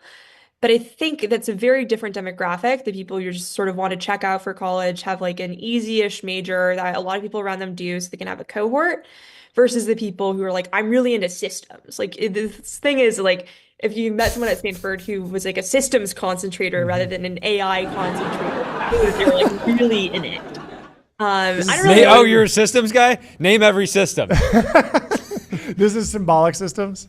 No, right? Symbolic systems is a fake major. It's like the systems track in the Shots CS. fired. I also did a fake major, so I'm not. That's so funny. It's a fake major. The realest major is art history. Higher employment than CS. You know, symbolic systems is like literally every first employee at all the big tech companies who's worth like $100 million now. They're all. Yeah, it's like they probably have a higher average income than the average comparative literature major, which is what we did. But. Oh, well. Well, thank you for so much for stopping by. Jordan, do you have any other questions? No, let's make this, you're our Gen Z correspondent. Oh gosh. Okay. We need you. I want more updates reporting on the Stanford class of 2025. Yes. Where are they landing? Yeah. We got a fake job for you. Okay. Gen Z correspondent on a live stream. Yes. New fake job. New fake job alert. New fake job. I had a funny idea when I was editor, but never got around to doing it. And sort of one last thing was that we would compile the names and photos of everyone who got a job at Goldman Sachs, and it was just black and white portraits of all of them listed like vertically, and it was titled "Our Best and Brightest." Oh. So maybe we could do something like that for you guys. There we go. Let's see it. Love it. Hey. Well, very, very excited for you to be at Arena. Who's going to take the companies public, if not Goldman Sachs? I don't know. Who's going to issue the massive debt to back these corporate titans, if not Goldman Sachs? Well, they are our best and brightest. They're doing important things. They are. Anyway, this has been fantastic. Thank you so much for stopping by. Great to see you. Thank you. We'll talk to you soon. soon. Talk soon. Up next, we have Joel from Thomson Reuters coming in the studio. He was supposed to be on AI Day. He's buddies with Swyx. It was introduced to me by Shawn Wang, who's been on the show earlier. We're going to dig into how Thomson Reuters is using artificial intelligence and what's going on in the enterprise. Welcome to the stream, Joel. How are you doing today? Guys, how's it going? It's going great. Good to meet happening? you. Would you mind kicking us off with an introduction on yourself? And then I'd love to know a little bit about the shape of Thomson Reuters business. People are obviously familiar with the brand, but on a day-to-day basis, what's actually going on the technology side? Yeah, you bet. So I've been at Thomson Reuters a few years. I joined via acquisition as a CTO of an AI company. TR acquired a few years back, and have been with the company since then. I think a lot of people know Thomson Reuters from the news business. Obviously, that's the most public-facing part of the business. But from a revenue perspective and a technology perspective, it's really, I would say, a relatively small percentage of what we do. We're one of the top 2 or 3 software providers in the world, in the legal industry, in the tax industry, compliance, audit, and risk. So we really cover, I would say, a pretty broad expanse of the information services industry. For a lot of years, we were really seen as a content provider or an information provider within these businesses, but software, and in particular, like search, has been sort of a foundational piece of the technology that has kind of underpinned delivering that information to customers, again, across the sectors: legal, tax, compliance, et cetera. Yeah. Okay, so walk me through, of those verticals, which one is seeing the most acceleration from the current suite of AI tools, which one's kind of maybe next up at bat and not really, the models aren't really having as much impact as you expected so far, but where are we getting the most leverage in AI? Yeah, it's a great question.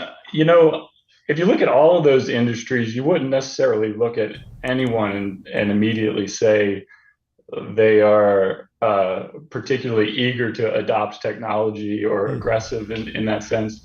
But for the last 2.5 years, the legal industry has been on fire, and I'm sure you guys have talked about it. There's a ton of capital coming into the legal tech industry in general. Yeah. But really, from the customers too, have been extremely hungry and eager to use this technology, and it's having profound impact on the way those professionals think about doing their work and operating their businesses and the underlying business models themselves.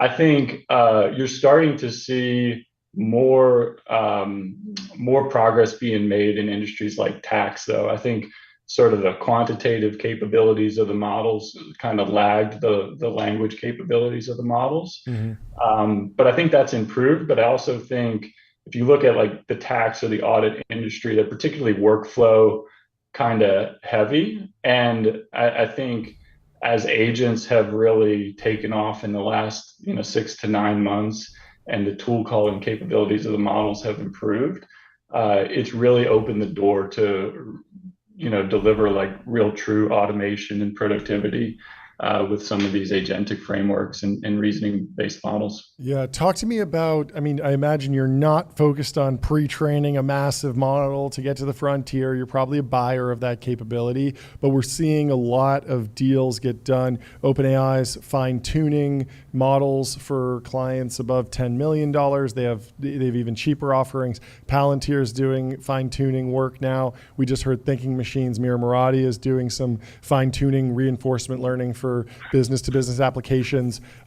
What are you a buyer of right now? What are you focused on building internal applications around? Where do you want the various pieces of the building blocks of a great artificial intelligence-enabled product to sit?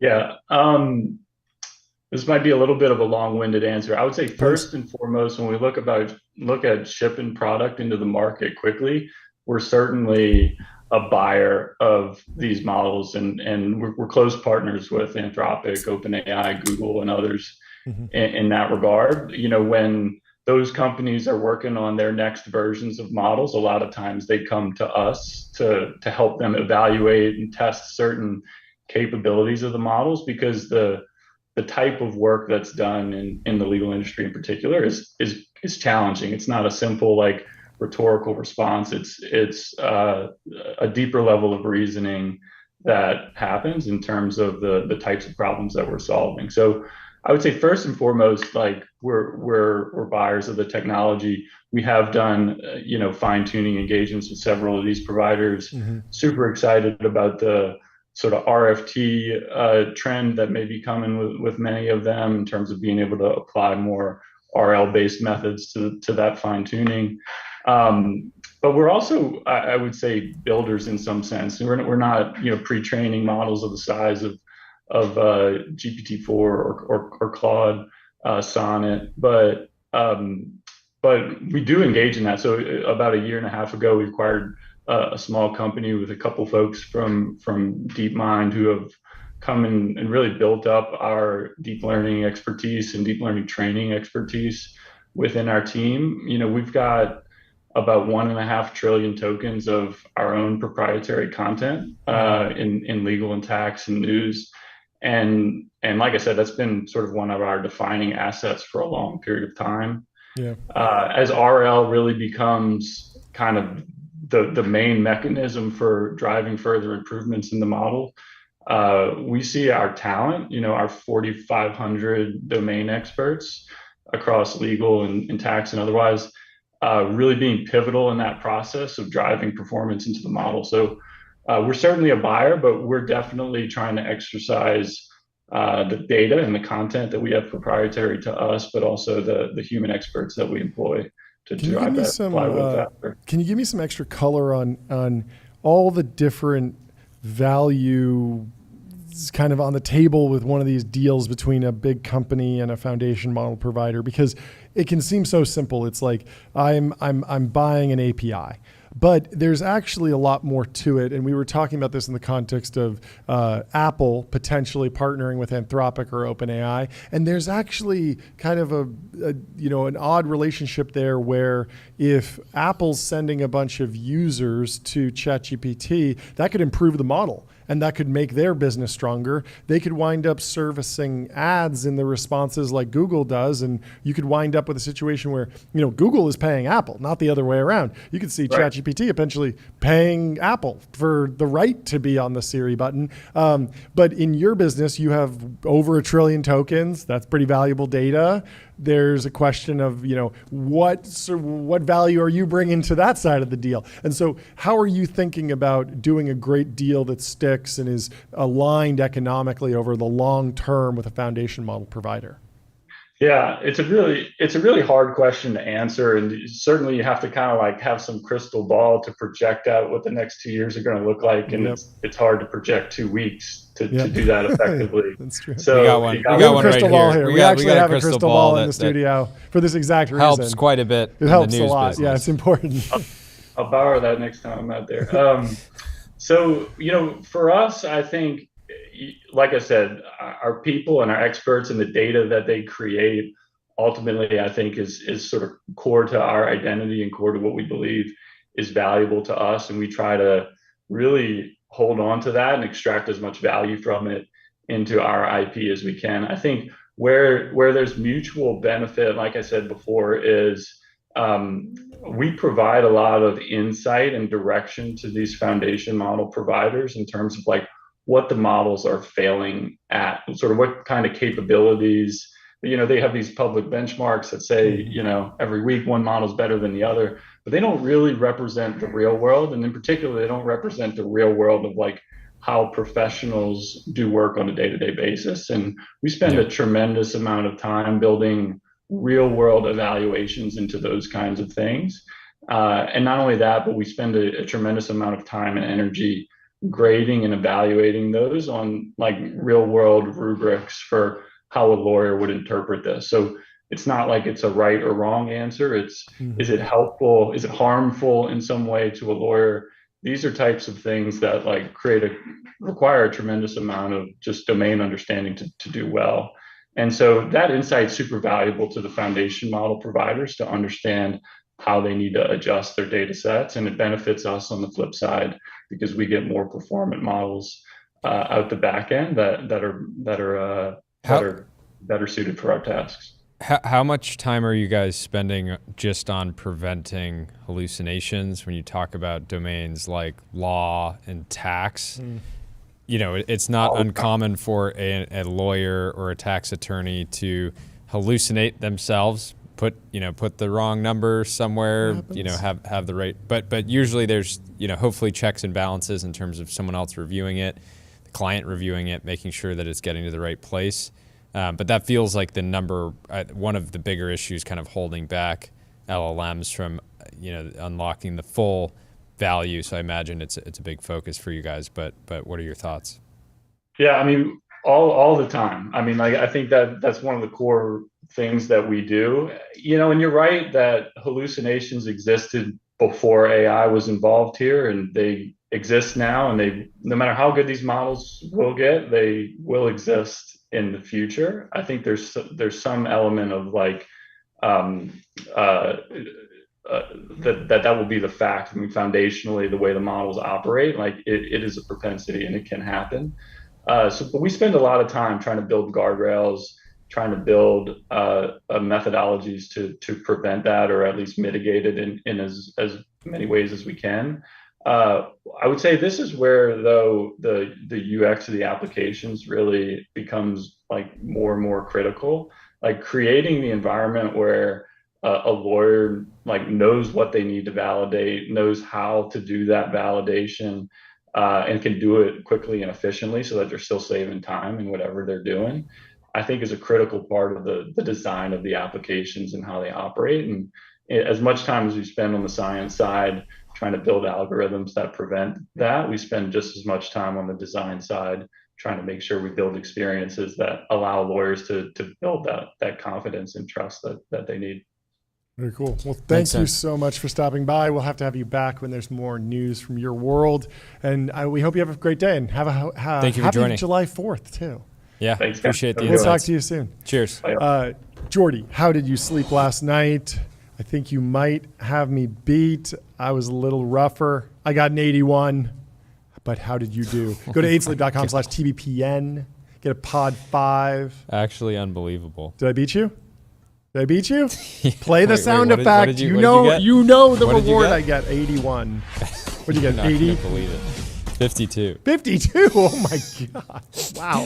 I said. For what it's worth, you have put on a fantastic performance this show. I would have guessed 99. I thought you were locked in. I think you've done fantastically this show. I like need to hire a new head coach. I'm gonna like have a call. Well, we got to have Brian Johnson back on the show. He said he's down to come in the studio. He can give us a coach. We'll bring Andrew Huberman back too.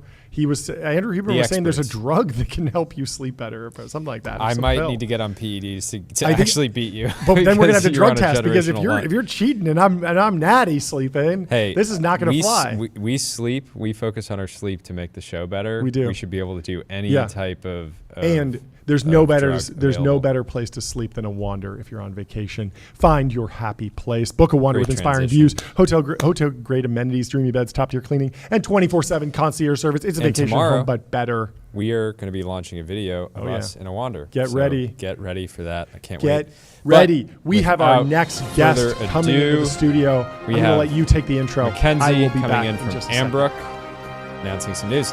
What's going on? Welcome to the studio. Hey, thanks so much for having me.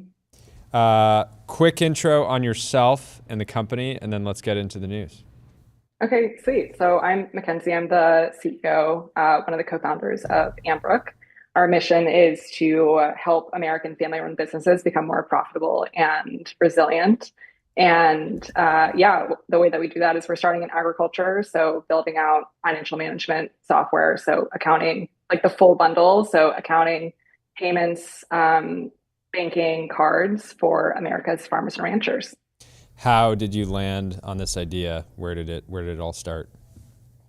Yeah, it was a pretty winding path, but we actually started during the pandemic, helping a lot of producers try to get access to working capital. And if you talk to a lot of producers about their problems and sort of what they think software can help with, it almost always has to do with all the way up the Maslow's hierarchy. So, getting access to capital to take more risk. But the more that we dug into it, we helped a couple thousand producers access a couple million during the pandemic. But when you really dig into it, it's just kind of gets down to like accounting and financial record keeping. Like it's just accounting all the way down. Non-existent. Was one of the issues you're like trying to underwrite a business, but they're like, well, I have this piece of paper and I have this piece of paper and maybe Yeah, they so have a it's QuickBooks a account. huge range, like you can imagine.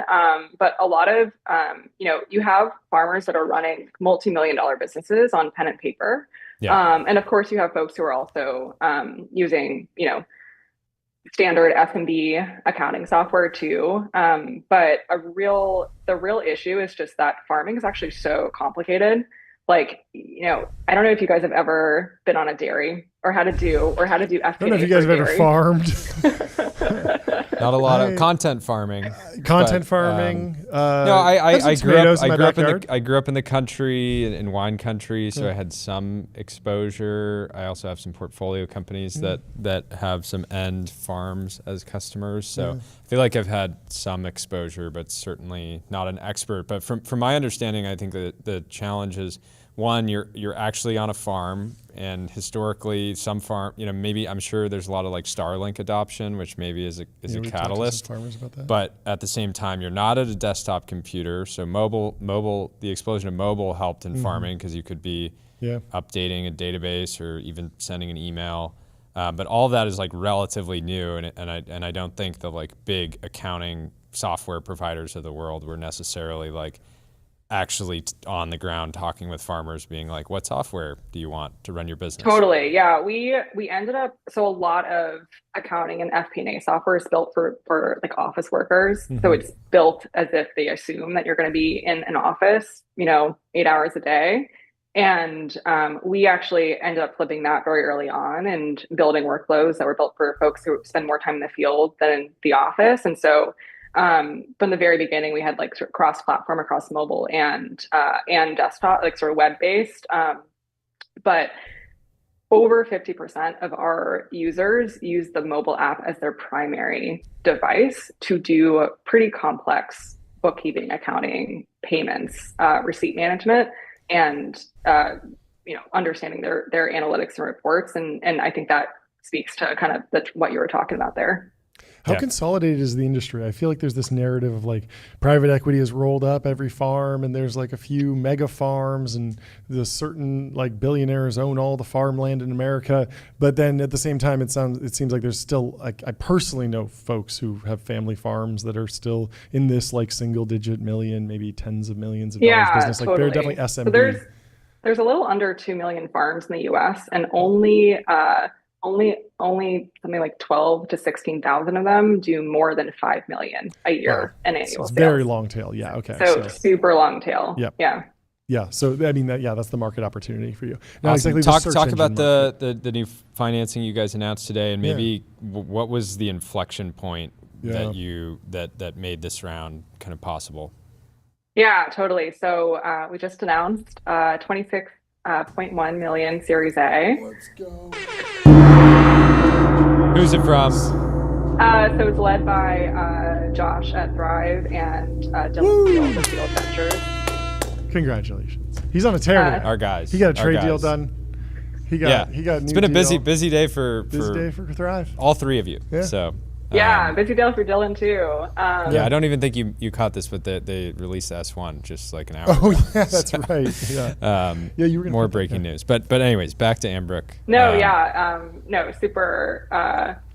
So the inflection point for us was that we just sat, I think once we realized that we actually did need to, because I mentioned earlier that we at first were just trying to solve this paperwork problem with getting access to working capital.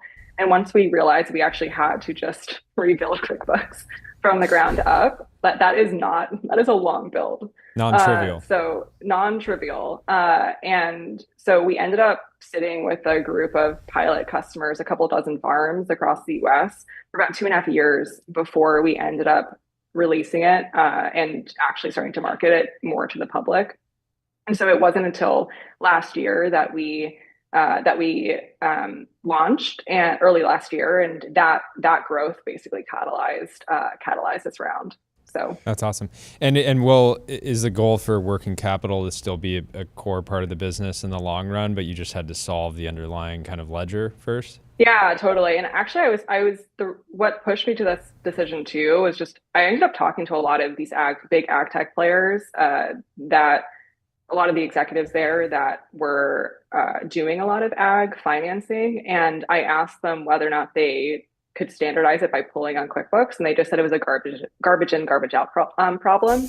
And so they couldn't even, like, they themselves were going in and doing pretty specialized underwriting that was one-off basically per operation. And I figured if we were going to have any shot at getting a lot of these folks, our customers, access to not just commoditized financing, because a lot of ag bankers actually drive to the farm to put together boots on the ground. We need boots on the ground. Yep, makes sense. Yeah, which is, I mean, the faith-based relationships are really important, but what the cost is that it means that more capital can't flow into this ecosystem, right? And it's really a lot harder to do really interesting niche financing as well if you don't have that level of standardization. And so a lot of what Ambrick has been focused on is first just solving producers' problems. So making it easier to file taxes, making it easier to manage receipts. But now what we're starting to do is a lot of our producers, for example, are for the first time understanding their managerial costs in real time and able to make a decision. Like one of our producers, realized that actually replacement heifers was a much more profitable enterprise than his hay enterprise, and being able to make those decisions in real time. And either, just because hay equipment is pretty expensive. And so he basically realized he needed to increase the amount of income that was flowing through the hay enterprise to offset the cost, or essentially, stop growing his own hay and instead buy it. And like, those are the types of decisions that actually in real time affect profitability in the long run and build a more resilient operation.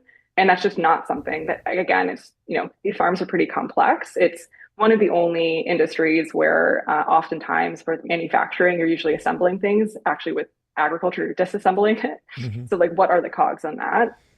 It's exciting because to me, it's like you can level the playing field, and like if you're a farm and you don't have access to capital in the way that these big, mega corporations have like really efficiently run businesses, plenty of access to capital because they're running sophisticated financial operations, it's just so much harder to compete. And with a business like farming, where I think a lot of, there's a bunch of different subcategories, but so much of the revenue comes in waves seasonally based on harvests and things like that. And so it's, if you're getting paid a couple times a year and you can't really have consistent access to capital, it's like very challenging to actually run a business and stay in business and not be forced to just sell your land or do something else. So it's very exciting. Totally. There's a huge, the big trend that everyone talks about in ag is just the generational transition, right? Like 70% of land is supposed to change hands in the next 10,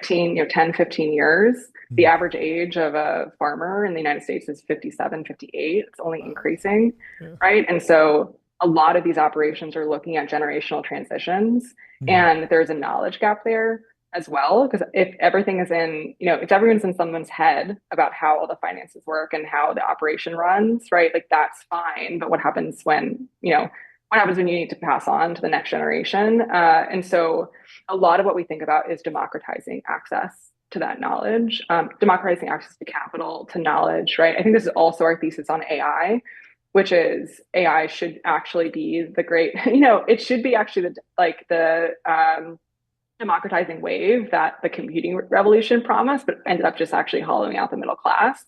I think you're actually seeing that come back in a real way, where you're able to tap in, folks who don't necessarily have, specialized skill sets or like have are a CPA or something, can actually understand more about their books in real time and don't even necessarily have that background. You can get at least access to the intelligence of the average McKinsey associate, but for the cost of Ambrick, you don't have to go hire McKinsey. So that's great. Yeah, exactly. Awesome. Well, super exciting. Thanks for coming on the show, and come back on when you have news. Yeah. Congratulations. Thanks, guys. We'll talk to you soon.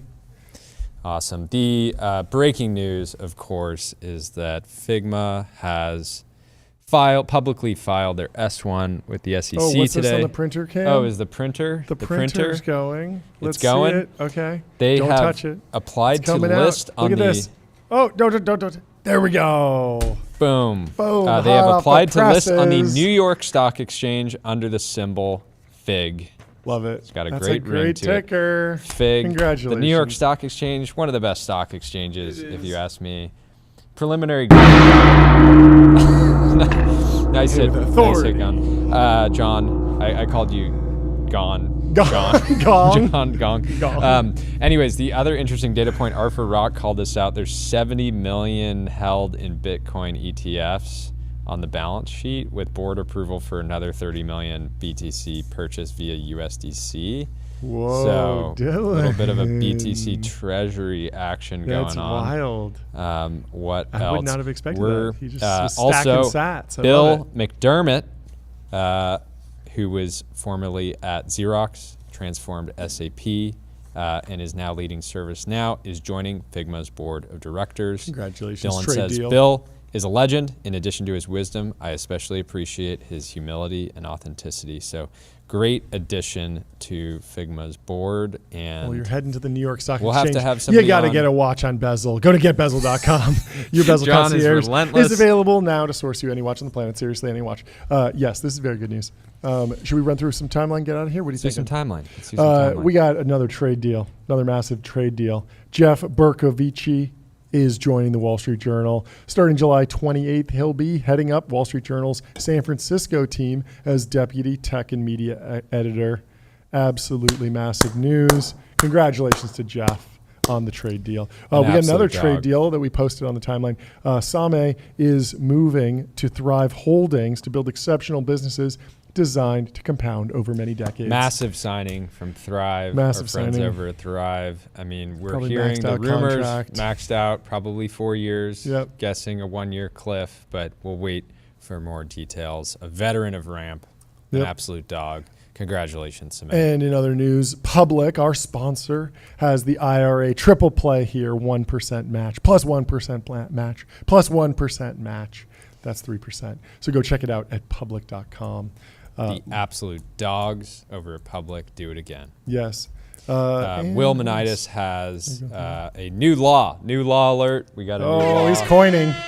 He's coining. Citadel's law, any industry with sufficiently high stakes will end up mirroring the culture of hedge funds. Massive cash comp for top performers, bid away dynamics where entire teams walk together, extreme litigation of non-competes, hard work, 24/7 culture, short tenures.